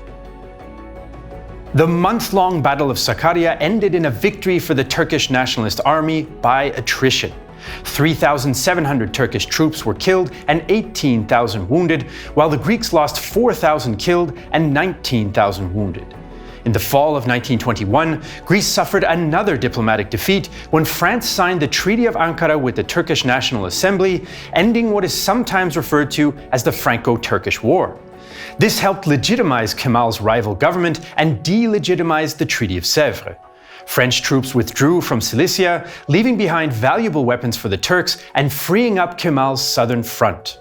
The French withdrawal also led to a mass exodus of Christians from the region, including more than 100,000 Armenian refugees who had returned under French protection after fleeing the Armenian genocide of 1915 to 1918. The Greek offensive of 1921 had failed and Allied support for Greece was evaporating, and the Turkish nationalists and their army were growing stronger. Kemal was now ready to go over to the offensive once and for all. The winter of 1921-22 confirmed the swing in momentum in the war. The Turks grew stronger and more organized, and they signed another treaty with Bolshevik Russia to secure the eastern frontiers and even more weapons, and also continued to reform the army. Turkish commanders like Refet Pasha improved logistics and added assault battalions of troops partially trained based on German stormtrooper tactics, which Ottoman officers had learned in the First World War. At the same time, Turkish resources were stretched and they feared they could not sustain a lengthy war. Meanwhile, the Greek situation continued to get worse. The economy was in crisis, Allied support for Greece was limited to a few British cabinet ministers, and Greek leadership no longer had the political will or military means to hold the territory it had won with its hard-pressed army. Army logistics were catastrophic, as supply lines stretched 300 kilometers from Smyrna into the interior. In May 1922, General Papoulas resigned and was replaced by Lieutenant General Georgios Hatsanestis, who did little to change the dangerous position of the Greek formations in the exposed Afyon-Karahisar salient. Athens was so desperate to force a solution that in June it transferred Greek units from Anatolia to eastern Thrace to march on Constantinople, a move that the Allies simply blocked. The Turks felt that they had to strike before further Greek reinforcements arrived in Anatolia, and they launched the Great Offensive, or Büyük Taarruz, on August 26th. Their army now had 200,000 men, 2,900 machine guns, and 323 artillery pieces, as opposed to 218,000 Greeks with 4,400 machine guns and 418 artillery. The major Turkish advantage was cavalry, 5,300 horse to just 1,300 Greek sabres. The Turkish plan, designed by Kemal and İsmet Pasha, was for First Army to move behind the Afyon salient from the south, while Second Army supported the effort from the north. The cavalry would surround and destroy the Greeks, just as they had tried to do to the Turks in previous battles. Turkish artillery smashed the Greek lines, followed by an infantry assault hoping to imitate stormtroop tactical success. But the Greeks managed to prevent a Turkish breakthrough at first. The next day, though, Turkish troops captured the high ground at Erikmen, which made the whole Greek defense vulnerable to encirclement. General Hatsanestis' headquarters was 300 kilometers away in Smyrna, so he was not able to react to the threat in time to prevent disaster. Over the next several days, Greek units simply disintegrated in the confusion as the Turks tried to close the ring around them. On September 1st, Kemal ordered a full-on pursuit of the routed Greeks. The oppressive and arrogant army of the enemy has been defeated. Armies, the Mediterranean is your immediate objective. Forward! As the remnants of the army of Asia Minor fled west in disarray, Turkish units harassed and surrounded them piece by piece, taking thousands of prisoners. Surviving Greek units applied a scorched earth tactic, and tens of thousands of stragglers pillaged villages along the way, leaving a trail of death and destruction. Athens dismissed Chatzinestis, but it made little difference. The Greek navy evacuated its remaining forces, and on September 9, 1922, Turkish nationalist troops entered Smyrna. Greek and Armenian civilians were terrified that the Turks might commit atrocities, but Greek authorities urged them to stay. Regional Governor Aristides Stergiadis told civilians to stay put while telling the government officials to leave, since he feared that refugees might spark a revolution back in Greece. Better for them to stay here and be slaughtered by Kemal than for them to go to Athens and turn everything upside down. The Archbishop of Smyrna pleaded in vain with Venizelos to save the Christian community. Hellenism in Asia Minor, the Greek state, and the entire Greek nation are descending now to a hell from which no power will be able to raise them up and save them. It is a real question whether when Your Excellency reads this letter of mine, we shall still be alive. Turkish soldiers and civilians now took what they saw as revenge on Christians of Smyrna, despite the presence of Allied warships in the harbor. The day they arrived, Turkish officers under the orders of Nureddin Saklai Pasha delivered the Archbishop to a group of Turks who mutilated and killed him. 4 days later, Smyrna's Armenian quarter began to burn, and the flames quickly engulfed the Greek and European quarters until 50 to 75% of the city had been destroyed. Most Western and Greek historians argue the fires were either deliberately started or spread by Turkish troops, which many Turkish historians debate. In the orgy of violence and fire, an estimated 12 to 30,000 Christians were killed. Some of the refugees were eventually taken on board Allied ships. Many others threw themselves into the sea to escape the flames and the Turks and drowned. The Asia Minor catastrophe, as the Greeks called it, caused political chaos in Greece. On September 24th, Colonels Gonatas and Plastiras led a coup that deposed the government, and King Constantine abdicated. The Venizelists returned to power, and several royalists, including former Prime Minister Gunares and General Chatzinestis, were executed. On October 11, 1922, Greece and nationalist Turkey signed an armistice, which ended the fighting in the Greco-Turkish War. One of the conditions was that Greek soldiers and civilians had 2 weeks to leave eastern Thrace, causing a massive exodus witnessed by Toronto Daily Star reporter Ernest Hemingway. 20 miles of carts drawn by cows, bullocks, and muddy-flanked water buffalo, with exhausted, staggering men, women, and children, blankets over their heads, walking blindingly along in the rain beside their worldly goods. They are the last of the glory that was Greece. By the end of 1922, about 1.5 million Greeks had fled or been driven from Turkey. As Greece imploded, Turkish victory also provoked the Çanak crisis in Britain. As Turkish forces advanced towards Gallipoli and Constantinople, there was a risk of war between British occupying forces and the Turkish nationalists. Prime Minister David Lloyd George and Colonial Secretary Winston Churchill wanted to fight for the empire's gains in the First World War, and to prevent Britain losing prestige in its Muslim colonies by losing to a Muslim power. But France, the United States, Italy, the British press, British trade unions, and the rest of the British government were not willing to fight. As British and Turkish troops faced each other across the barbed wire in the neutral zone, Canada and Australia refused to send troops. The Conservative Party withdrew from the coalition government, and Lloyd George resigned. The Conservatives then formed the 1922 Committee to make sure it never made the same mistake as Lloyd George when he became out of touch with the parliamentary rank and file. Soon after the crisis, the British and Turks signed an armistice, and Kemal's new government deposed the Sultan to make way for a new Turkish republic. Lasting peace was finally established with the Treaty of Lausanne in 1923, which replaced the Treaty of Sèvres and confirmed the modern borders between Greece and Turkey. It also confirmed the population exchange that had largely taken place during the upheavals of the previous years. 1.2 million Thracian and Anatolian Orthodox Christians ended up in Greece, and 400,000 Balkan Muslims ended up in Turkey. Tens of thousands of civilians had also been killed as the cycle of revenge killings and ethnic cleansing continued from the Balkan and First World Wars. The Greco-Turkish War, or Turkish War of Liberation, was a deadly conflict on the battlefield as well. Turkish military losses were 13,000 killed and 35,000 wounded, while Greece suffered 23,000 dead, 50,000 wounded, and 35,000 prisoners. It was also, perhaps, the final phase of the long and bloody series of wars that followed the First World War. So Turkey had won its independence despite the opposition of Greece, Italy, France, and Britain. Back in the United Kingdom, another conflict revolved around independence in Ireland. In 1919, Great Britain had just emerged victorious from the First World War and ruled over an even larger empire than before. But in Ireland, many were unhappy with British rule, and over the next 2 years, Irish Republicans won a brutal war of independence. But victory soon gave way to division, and Ireland would be torn apart by an even bloodier civil war.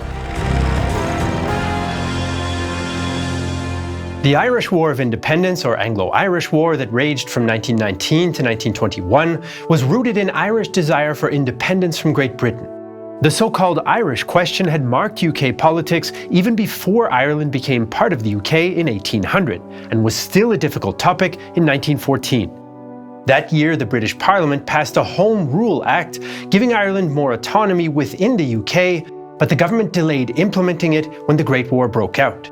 Many Irishmen, though, felt that British rule was foreign and unjust and wanted a fully independent republic. Some radical armed groups launched the Easter Rising in 1916 and declared a free Irish government, but British troops crushed them, and London caused outrage by executing many of their leaders. London tried to find a political solution with an all-party Irish convention, but it failed. Then, in the December 1918 election, the Republican Sinn Féin party, with links to the Easter Rising, won 3/4 of the Irish seats in the UK Parliament with support from Ireland's Catholic majority. The mostly Protestant Ulster region, though, supported the pro-UK Irish Unionist Party. Sinn Féin didn't send its representatives to sit in the London Parliament. Instead, leader Eamon de Valera announced an Irish-only parliament called the Dáil. Preparing for conflict, Sinn Féin worked closely with the armed group soon to be known as the Irish Republican Army, or IRA.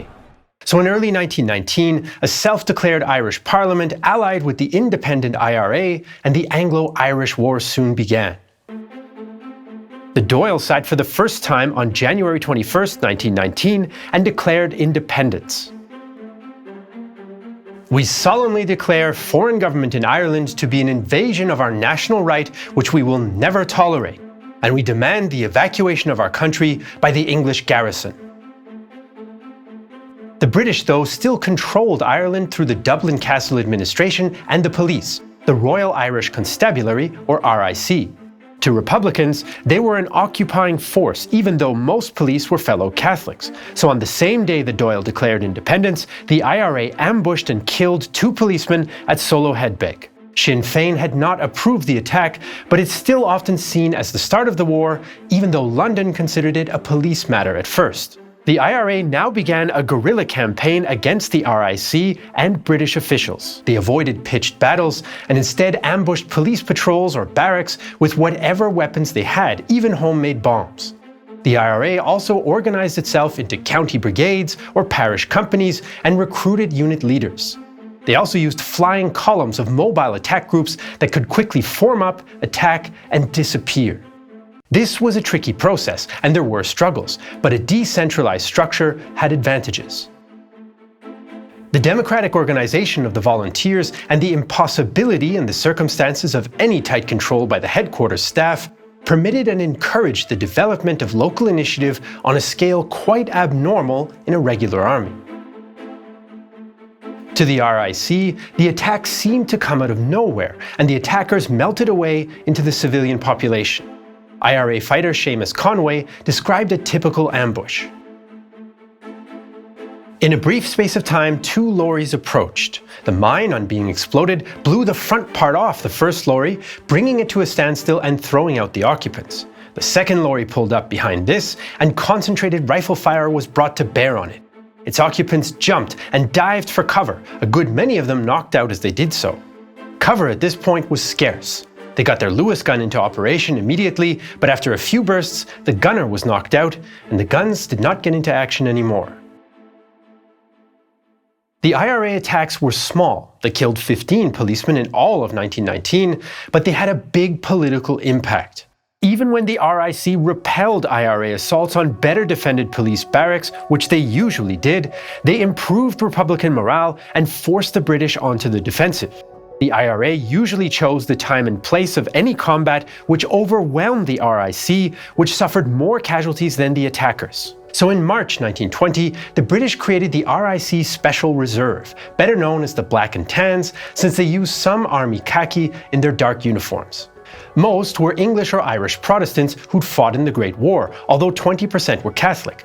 But contrary to popular belief, very few were criminals before joining.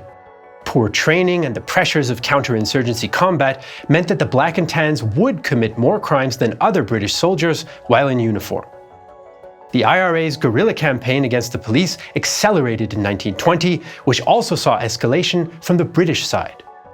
IRA ambushes became more frequent and more deadly in the second year of the war, killing 143 police. The embattled RIC spent more time in barracks in towns for safety, leaving rural Ireland in the hands of the IRA. The IRA also began an arson campaign that summer, burning over 400 abandoned police barracks and 50 courthouses. Sinn Féin set up a parallel state in the countryside, including Republican courts, police patrols, and taxes. They also brought the British court system to a virtual halt, as witnesses, juries, and even judges refused to participate. This was partly due to Republican sympathies among most Catholics, but also IRA intimidation. One magistrate wrote, "Everybody is yielding to Sinn Féin, whether they approve of it or not. They say they can do nothing else, and that the UK government cannot or will not protect them, and the police can barely protect themselves." London underestimated the Republican movement, but British officers in Ireland took it seriously. Lord George Riddell recorded a conversation with General Lord French. It was absurd to think that the British Army could not quell such an insurrection if given proper powers. French said it was an underground conspiracy. You might pass from one end of Ireland to the other and not see anything abnormal, but the rebel organization was there. British strategy was failing, so they created a new force in July 1920, the Auxiliary Division of the RIC, or Auxies. They're often confused with the Black and Tans, but they were a separate paramilitary force of ex-Great War British officers. Their task was to take the fight to the IRA in the southern counties, and while they were well armed and well paid, they were poorly housed, poorly fed, and poorly organized. The Auxies had some success against the IRA, like capturing 40 prisoners at Kilmashoe in September, but morale was bad and turnover was high. Auxie Ernest Lissett explained the stresses. "We were on dangerous duty, which was to keep the highways and roads open to traffic. Every morning the patrols would leave the castle, all in battle order and ready for trouble on the way. It was very interesting passing through the most beautiful country, but we never knew what was just around the bend." The Auxies and Black and Tans became more known for violence against civilians than for fighting the IRA. They often couldn't find the IRA after an ambush, and many shopkeepers refused to sell to police. So under constant threat of attack, the Auxies and Black and Tans turned to violent reprisals as punishment. After an IRA attack, or simply for perceived Republican sympathies, they shot into homes, looted shops, and burned buildings. Between July and September, there were notable reprisals in Tules, Upperchurch, Limerick, Templemore, Balbriggan, and Tubbercurry. Local resident Mrs. Murricane recounted her experience. "They all seemed to me to speak with an Irish accent. The swearing was awful. The men asked me where my husband was, and I asked him what they wanted him for. They replied, to shoot him. The British officially banned reprisals in August, but officers turned a blind eye, and some encouraged them. The more you shoot, the better I will like you, and no policeman will get into trouble for shooting a man. The reprisals turned more Irishmen against Britain, but also frightened some into giving the police information. The IRA also pressured civilians to cooperate with them and killed suspected police informants. In general, the Republican side benefited politically from the violence, except in Ulster. There, an attempted Republican economic boycott led to the revival of a Unionist paramilitary organization, the Ulster Volunteer Force. Many northern towns became divided on sectarian lines as Protestants and Catholics fought in the streets and forced each other into separate neighborhoods. So by fall 1920, violence had spread to all parts of Ireland. British police morale was low, but the Auxies had gained some control over Republican areas. In early November, British authorities reported on their progress. Much of the moral and material support lent to Sinn Féin is due to fear, and with the growth of the realization that the government is beginning to get a grip of the situation, there are indications of a return to sanity and revulsion against Sinn Féin on the part of more responsible persons.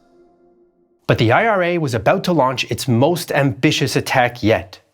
One strength of the IRA was intelligence. Sinn Féin's secretive Minister for Home Affairs and Director of Intelligence, Michael Collins, had become a legendary figure. He built a network of informers in the British administration and police, using the information to carry out targeted assassinations of British officials. British intelligence, on the other hand, consistently failed in Ireland. They once arrested Collins, but only realized it after they'd already released him. IRA intelligence operative Florence O'Donoghue explained British troubles. One thing the British lacked, which the IRA had in generous measure, was the cooperation of the people, and without it, they were blind and impotent. The British relied on paid informants, a problematic system, but one that did bring some results. Collins decided a dramatic action was needed.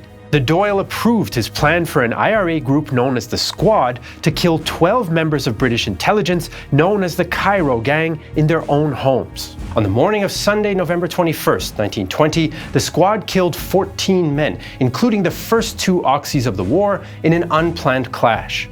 It's not clear how many of the dead were actually in the Cairo Gang. That afternoon, the British responded, surrounding a crowd watching a Gaelic football match at Croke Park. The police said they wanted to search for IRA agents, but claimed that someone fired at them from the stands, a claim that has never been verified. The Auxies and RIC fired into the crowd, killing 14, including 3 children. At Dublin Castle, British officers executed 3 prominent IRA prisoners. Publicly, the IRA trumpeted Bloody Sunday as a victory.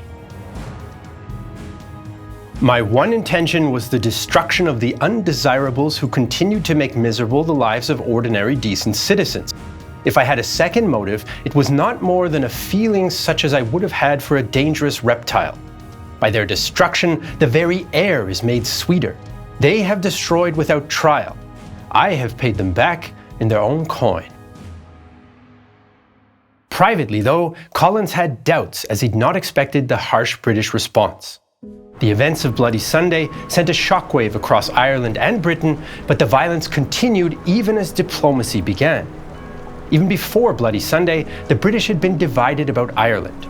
General Neville Macready wanted to impose martial law, but Lloyd George refused, saying that one did not declare war on rebels.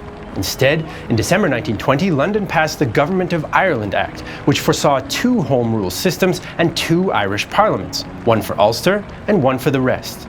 But the act didn't satisfy Republicans or Unionists. Lloyd George started secret talks with Sinn Féin's Arthur Griffith, but IRA commanders were planning more ambushes. In County Cork, the Auxies had become complacent. There was always careless talk in the town, and it was easy for the enemy to find out which section we would be patrolling on any day, some days ahead, and make any plans they thought fit. On November 28th, Tom Barry's IRA unit ambushed a convoy of 2 police lorries, killing 16 of 18 Auxies on the spot and 1 later. The IRA accused the police of pretending to surrender before opening fire, a claim that is still debated a century later.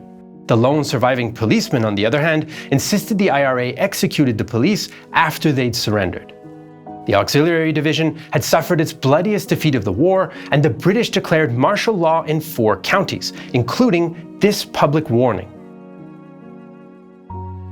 Note well that a state of armed insurrection exists, that any person taking part therein, or harboring any person who has taken part therein, or procuring, inviting, aiding, or abetting any person to take part therein, is guilty of levying war against His Majesty the King, and is liable on conviction by a military court to suffer death.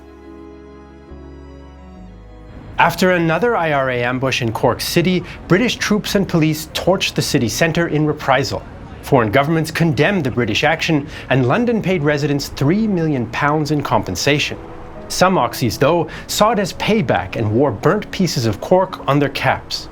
The British decided they needed to channel the violence of their forces, so they introduced a system of official, limited reprisals in January 1921. But imposing martial law in part of Ireland did not solve London's problems, like poor morale, complicated British command structure, and infighting between various police, administration, and military services.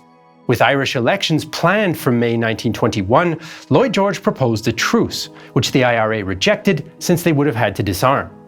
So both the British and the IRA were facing serious challenges to achieving their aims in the war, but the fighting would be more intense than ever in 1921. Both sides went on the offensive. Britain sent reinforcements and soldiers, and police patrolled aggressively into IRA-controlled territory.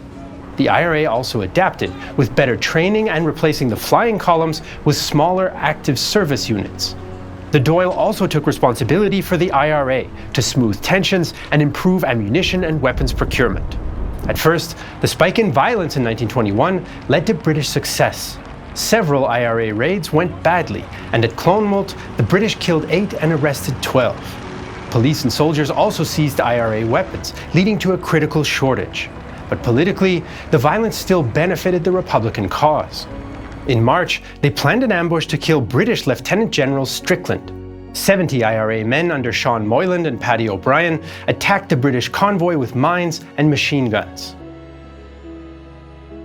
Our men opened fire on the leading lorry and stopped it by killing the driver. The second lorry pulled up, and the touring car and armoured car almost dashed into it. The rear lorry came on until stopped by our rifle fire. There must have been a big roll of casualties in this car, as a very effective fire was poured into it from the north and west. After a 2-hour fight in which the enemy machine guns searched the whole countryside, and which finally developed into a series of skirmishes over a large area, we retreated in good order after inflicting heavy casualties and without suffering any on our side. The IRA had killed a British officer, but it wasn't Strickland. It was Brigadier General Hanway Robert Cumming, along with 4 others. It was not as successful as the IRA made it out to be, but it was another blow against the British Army. Such countryside attacks were important, but Republicans knew the political centre was Dublin. The IRA's new Dublin Active Service Unit stepped up small-scale attacks, striking more than 200 times between March and May. De Valera wanted a larger operation, and so on May 25th, IRA units stormed the Dublin Custom House.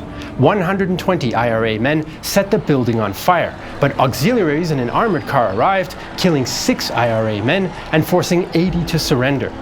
Sinn Féin publicly celebrated a victory, but internally, members worried about such heavy losses. The escalation in 1921 left both sides exhausted. The Republicans were militarily weak but politically strong, while the British had the opposite problem. Something had to give. By July, the British had arrested 4,500 IRA men, leaving only 2,000 active IRA fighters in the field. The British even narrowly missed capturing Michael Collins himself, again. Lloyd George, however, acknowledged the reality of majority Republican support outside of Ulster and offered more talks. In July 1921, a fragile truce began. Hardliners on both sides grumbled since they thought that their side was winning, but for Collins at least, it was a necessity. We had not, when these truce terms were offered, an average of 1 round of ammunition for each weapon we had. The fighting area in Cork was becoming daily more circumscribed, and they could not have carried on much longer.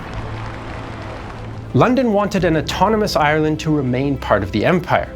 Sinn Féin leaders were divided between those willing to compromise and those who felt that anything short of a fully independent republic was a betrayal of the cause. Talks bogged down on two questions: the status of Ulster and whether an Irish government would have to swear an oath to the crown. Most Republican politicians eventually accepted that Ulster would remain in the UK, and De Valera proposed an oath that recognized an association with the crown rather than loyalty. But De Valera went back on his own draft oath and refused to participate directly in the talks. On December 5th, Britain gave the divided Irish peace delegation in London an ultimatum: accept the latest deal or face renewed war. The delegates thought that they had the authority to sign without consulting De Valera, and did. The final terms represented major compromises by both sides.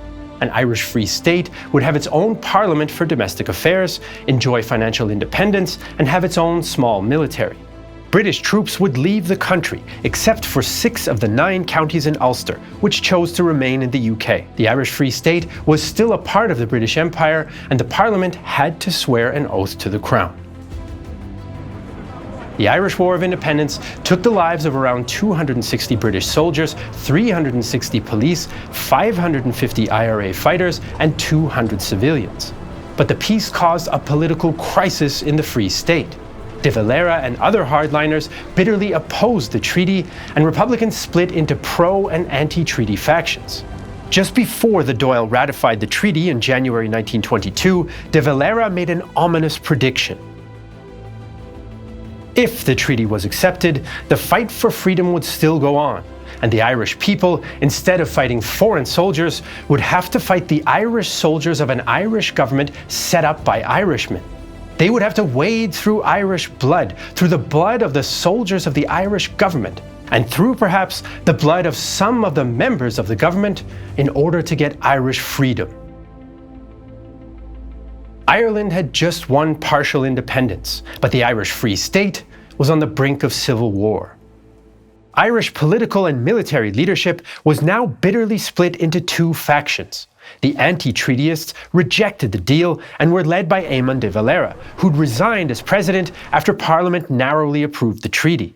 The most prominent of the pro-treatyists was Michael Collins. He claimed the treaty was not perfect, but was a stepping stone for full independence later on. The pro-treatyists established a provisional government in Dublin and wanted to implement the treaty quickly.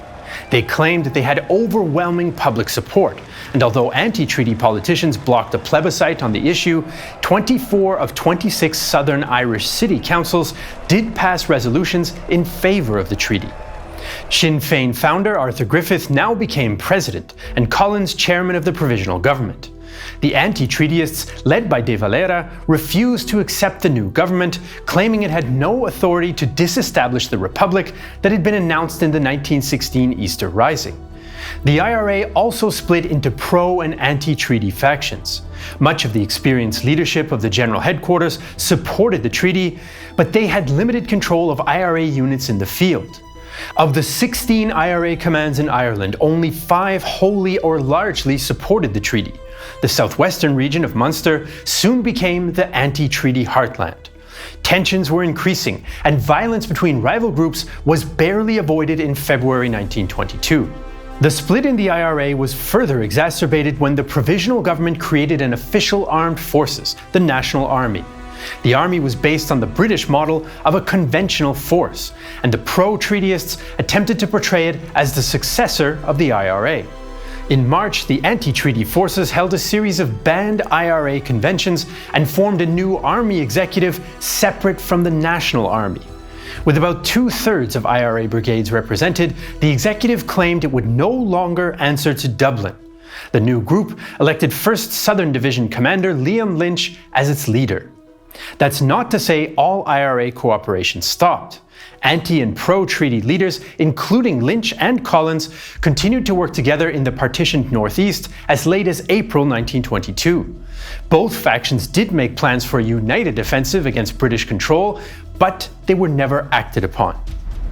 So as rival Irish governments and armies formed, the British quickly and quietly left the territory of the future Irish Free State. The departing Brits handed over barracks and equipment to whichever IRA brigade controlled the region, and often the British left behind a power vacuum. Law and order in Ireland quickly began to suffer after the British forces left. Sectarian violence, agrarian agitation, strikes, robberies, and looting all became more common. Republican unity had largely kept the peace during the Anglo-Irish War, but this was beginning to unravel. Pro-treaty minister Kevin O'Higgins described the difficult position of the provisional government. Simply 8 young men in the city hall stand amidst the ruins of one administration, with the foundations not yet laid, and with wild men screaming through the keyhole. No police force was functioning throughout the country, no system of justice was operating, the wheels of administration hung idle, battered out of recognition by the clash of rival jurisdictions. Talk of civil war was also becoming more frequent, including from former President De Valera in March. The treaty barred the way to independence with the blood of fellow Irishmen. It was only by civil war after this that they would get their independence.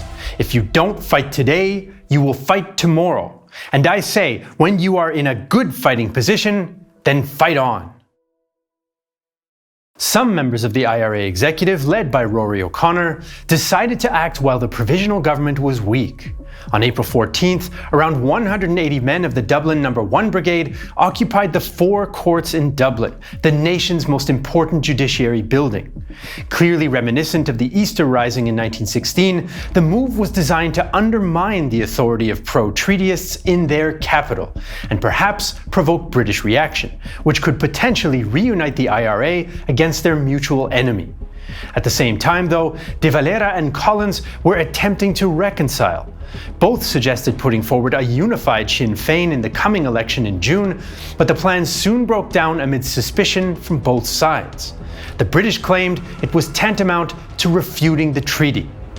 When the election results came in on June 16th, pro-treaty Sinn Féin won a convincing victory with 58 seats to the anti-treatyists' 32. Britain now put pressure on the provisional government to end the Four Courts occupation, which had been going on since April. Then, on June 22nd, 2 IRA gunmen, both former soldiers in the British Army, assassinated British Field Marshal Sir Henry Wilson in London. The British government stated that if the Irish provisional government could not impose order, British forces would return to Ireland and do it themselves. Winston Churchill made his position clear in the House of Commons.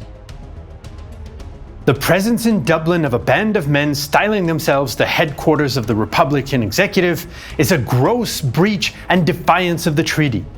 The time has come when it is not unfair, premature, or impatient of us to make to the strengthened Irish government and new Irish Parliament a request in express terms that this sort of thing must come to an end.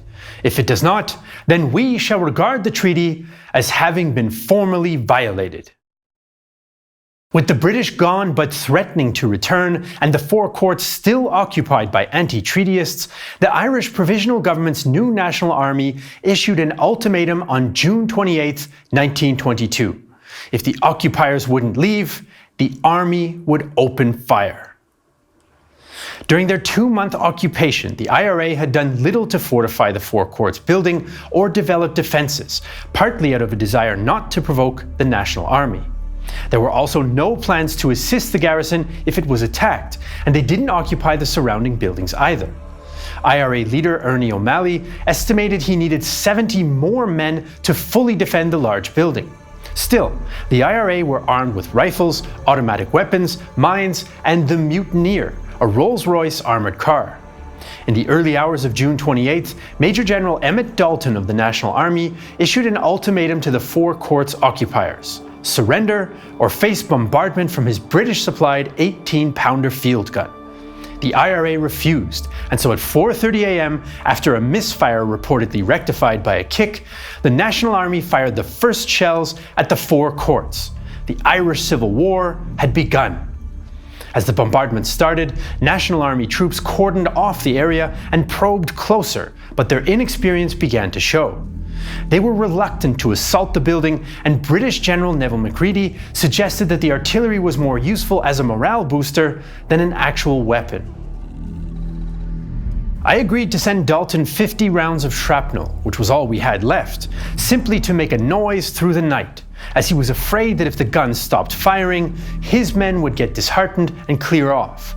About every quarter of an hour during the night, a shrapnel broke up against the walls of the four courts, making much noise, but doing no harm. British civil servant Alfred Cope was equally unimpressed with the fighting. This is not a battle. Rory is in the four courts. Free Staters are in the houses opposite, each firing at the other hundreds of rounds with probably remarkably few hits. A few hundred yards away, the people carry on their ordinary business. The next day, the IRA tried to relieve the Four Courts garrison from outside Dublin, but efforts were poorly organized and blocked by the National Army. But a smaller group of IRA fighters were able to occupy several hotels along O'Connell Street, later called the Block. They were soon joined by anti-treaty leaders including De Valera, former Defence Minister Cathal Brugha, and Lynch. However, these new positions could do little to support the Four Courts. On June 30th, National Army troops stormed the Four Courts with fixed bayonets. During the short fight that ensued, a huge explosion damaged the public archives, destroying hundreds of years of Irish records. There is debate about whether this was caused deliberately by IRA mines or munitions being hit by artillery. In any case, the explosion marked the surrender of the Four Courts. The National Army now turned to the Block, where the morale of IRA fighters like Emmett Humphreys was weakening. We were becoming more and more frustrated at the fact that we were achieving nothing whatsoever. Some IRA men talked about going down as martyrs, but few were enthusiastic. Instead, De Valera and others were smuggled out of the city before the Bloc surrendered on July 5th. Brugha, however, charged out into the street where National Army troops shot him down. The storming of the Four Courts was a disaster for the IRA. 12 of the executive's 16 members were there, and Rory O'Connor, Liam Mellows, Tom Barry, and others were arrested. Liam Lynch was captured, but later released on the promise that he would not continue the fight, a promise he soon broke. The occupation had not resulted in a surge in public support or sympathy for the Republican movement. By the end of the siege, 65 combatants and civilians had been killed and 281 wounded. Perhaps the most important political consequence, however, was that the Dublin battle clarified the civil conflict. It was now the Irish Free State versus Irish Republicans. The Free State had defeated the Republicans at the Four Courts, but the Irish Civil War was far from over. Despite the Four Courts debacle, the IRA still seemed to hold a military advantage. In July, the Free State announced an expansion of the National Army to 35,000 men, but many of these were young, raw recruits attracted by regular pay. The Dublin Guard, made up of IRA veterans and former Dublin Fusiliers, would become the shock troops of the National Army. But what the National Army lacked in experience, it made up for in firepower.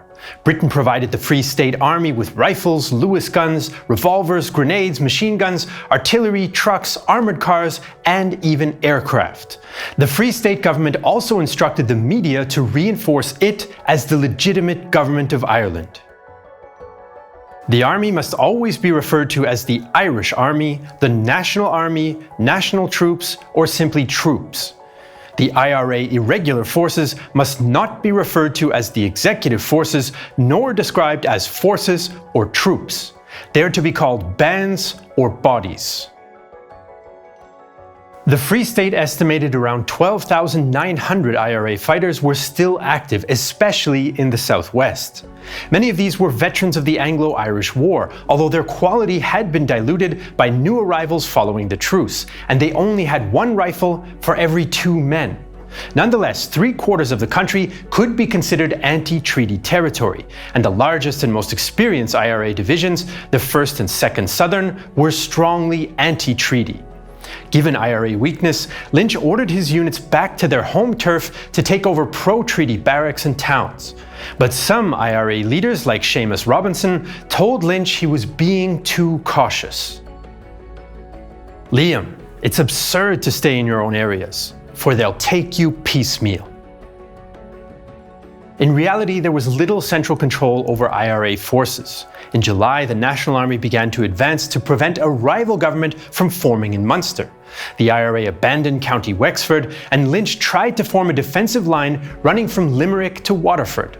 But the line was an illusion. There were few defensive positions, and the IRA rarely even contested it. On July 20th, the National Army captured Limerick after a short battle, breaking communications between the IRA in Munster and the north. Waterford fell soon afterwards, followed by Westport, Carrick, Redmondstown and Clonmel by early August. IRA successes were limited to clearing a couple of towns of their pro-treaty garrisons. In most cases, the IRA withdrew in the face of overwhelming firepower and only fought pitched battles around the villages of Brewery and Kilmallock. In early August, General Dalton shifted his strategy to focus on weak IRA coastal defences. On August 8th, National Army troops landed at Union House and Youghal in amphibious assaults, which were diversions for the main landing at Passage West near Cork. Exhausted IRA fighters like Frank O'Connor struggled to mount a coherent defence. Technically, a landing from the sea is supposed to be one of the most difficult military operations, but as we handled the defence, it was a walkover. On August 10th, the National Army took the IRA stronghold of Cork, followed by the last IRA military base at Fermoy. After a string of National Army victories, the so-called Munster Republic was over, and some IRA men began to talk of surrender. Instead, Lynch ordered his forces to form flying columns and conduct guerrilla operations. This was a return to their old methods and led to new successes. On August 22, 1922, Michael Collins toured the southwestern regions recently captured by the National Army, despite warnings from his colleagues. Officially, he went to inspect the troops, but oral evidence suggests that he wanted to start peace talks with the IRA. In the early hours, Collins and General Dalton left Cork in a convoy consisting of a motorcycle scout, a Crossley tender, a touring car, and an armoured car bringing up the rear. When passing through a valley, the convoy asked a local for directions. Unbeknownst to Collins, that local was also an IRA sentry who recognized Collins and informed his unit. Assuming the convoy might use the same route to return, the IRA blocked the road with a cart and mined it to prepare the ambush. But by 8 p.m, the convoy had not returned, and most of the ambushing party left. 5 men remained to dismantle the blockade, but just as they got started, the convoy arrived. The IRA men launched an impromptu ambush. Dalton told Collins to drive straight through, but instead, Collins ordered his men out to fight. The resulting firefight lasted 30 minutes, during which the armoured car's machine gun jammed. Towards the end of the skirmish, Collins rose from cover with his rifle in hand and was fatally shot in the head. He was the only casualty on either side. Michael Collins' death is perhaps the single most controversial moment of the Irish Civil War, and who fired the fateful bullet is still hotly debated. The most common suspect is IRA man and former British Army marksman Sonny O'Neill, but there are other theories as well. Some Republican historians suggest that he was killed by his own entourage, even by Dalton himself, because Collins wanted to make peace with the IRA. Some have said that De Valera set up the hit, and others point to the Scottish gunner on the National Army armoured car, since he later joined the IRA. Many of these theories first arose long after the event, based on statements from people who were not there at the time. In any case, Collins, the most influential of the pro-treatyists, was now dead. So the Free State had lost one of its leaders, but the National Army still held the upper hand, and now it cracked down on the IRA harder than ever before. After Collins' death, W.T. Cosgrave replaced him as chairman of the Provisional Government. Originally, the British were doubtful about the civilian Cosgrave, but he soon proved a willing commander. Collins had largely been reluctant to instigate harsher policies against the IRA, many of whom were his former colleagues.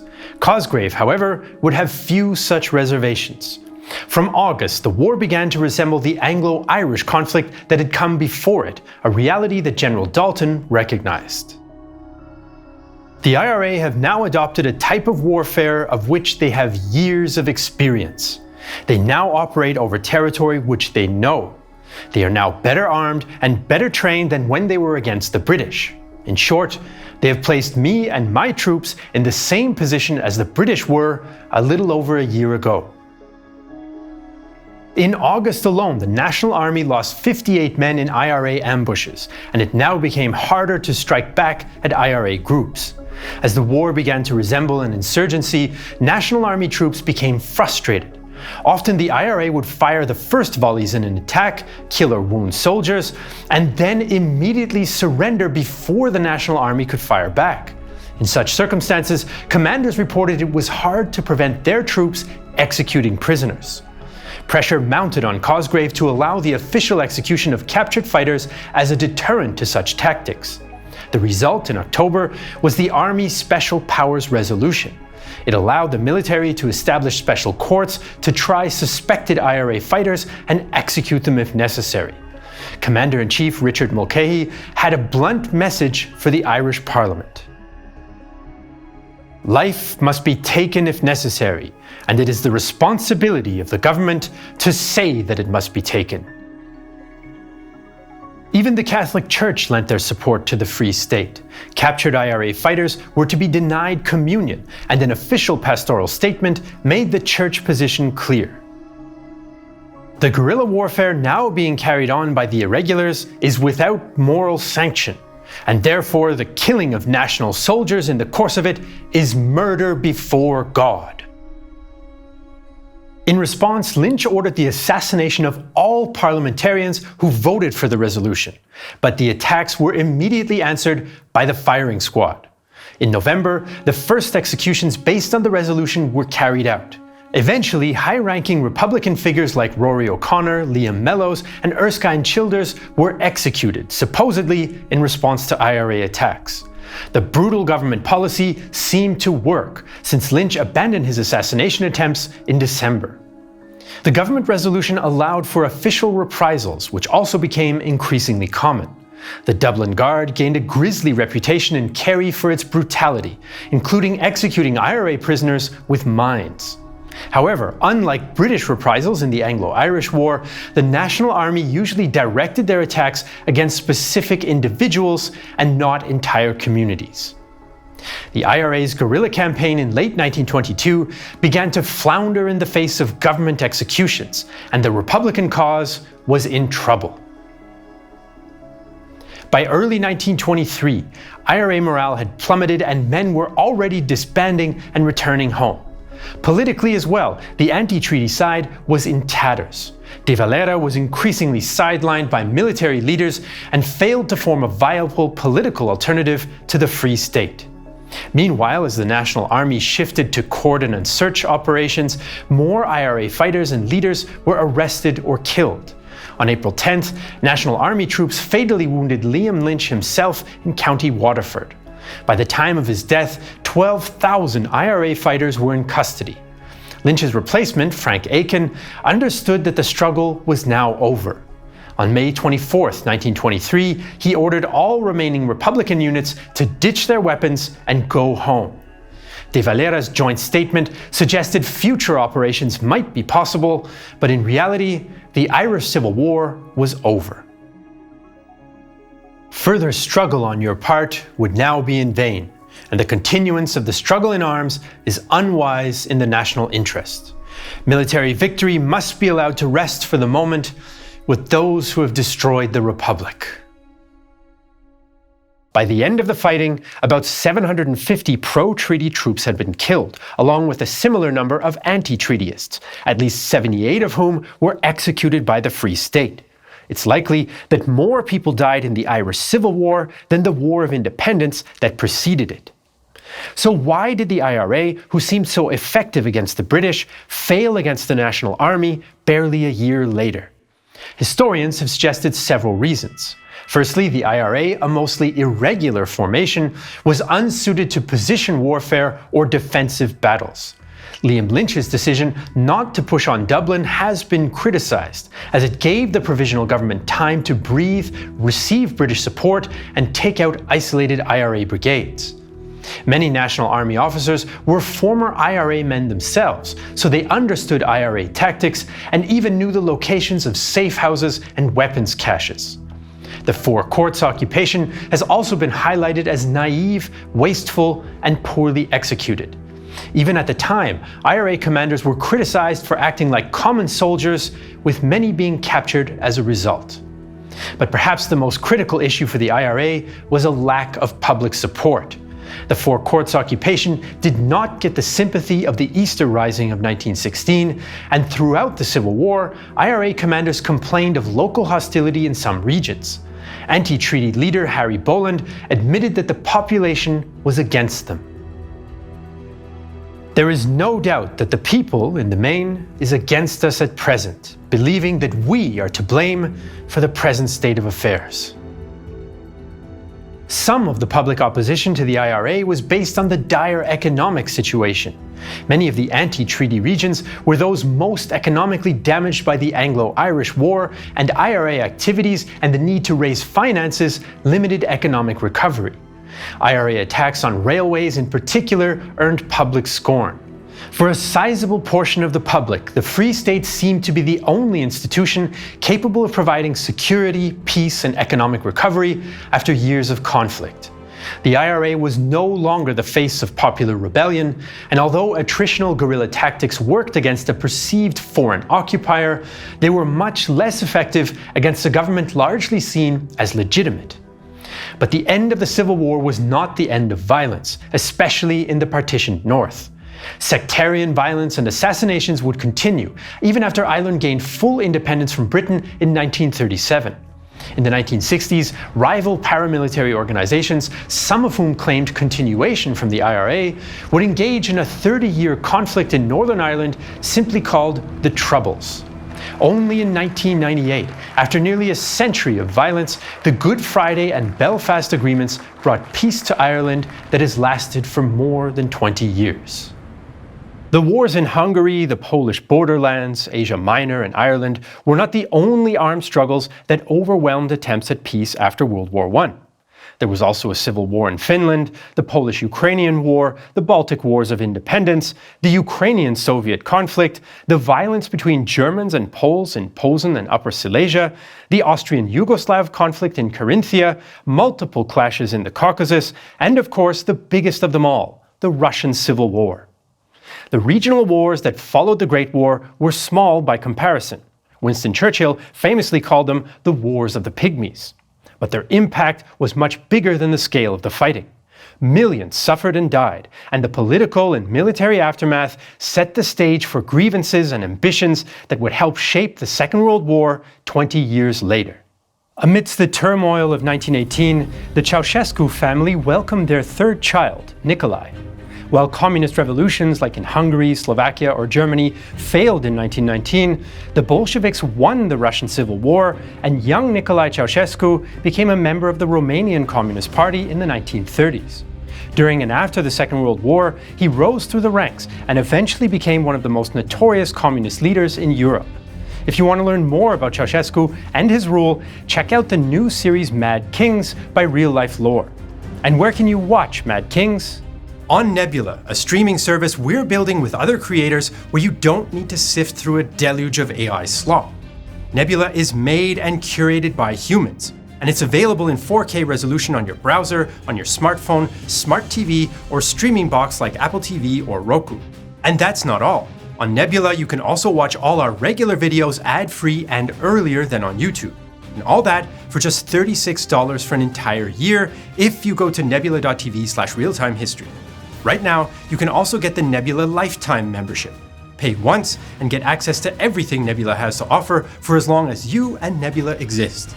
If you go to nebula.tv/realtimehistory, you can save $200 on the regular price.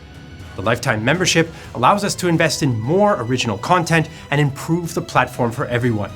1/3 of your Lifetime membership will also support us at Real-Time History directly. As usual, you can find all our sources for the video in the video description. If you're watching this on Patreon or Nebula, thank you so much for the support. We couldn't do it without you. I'm Jesse Alexander, and this is a production of Real Time History, the only history channel that is filled not with revenge, but with the spirit of compassion and conciliation.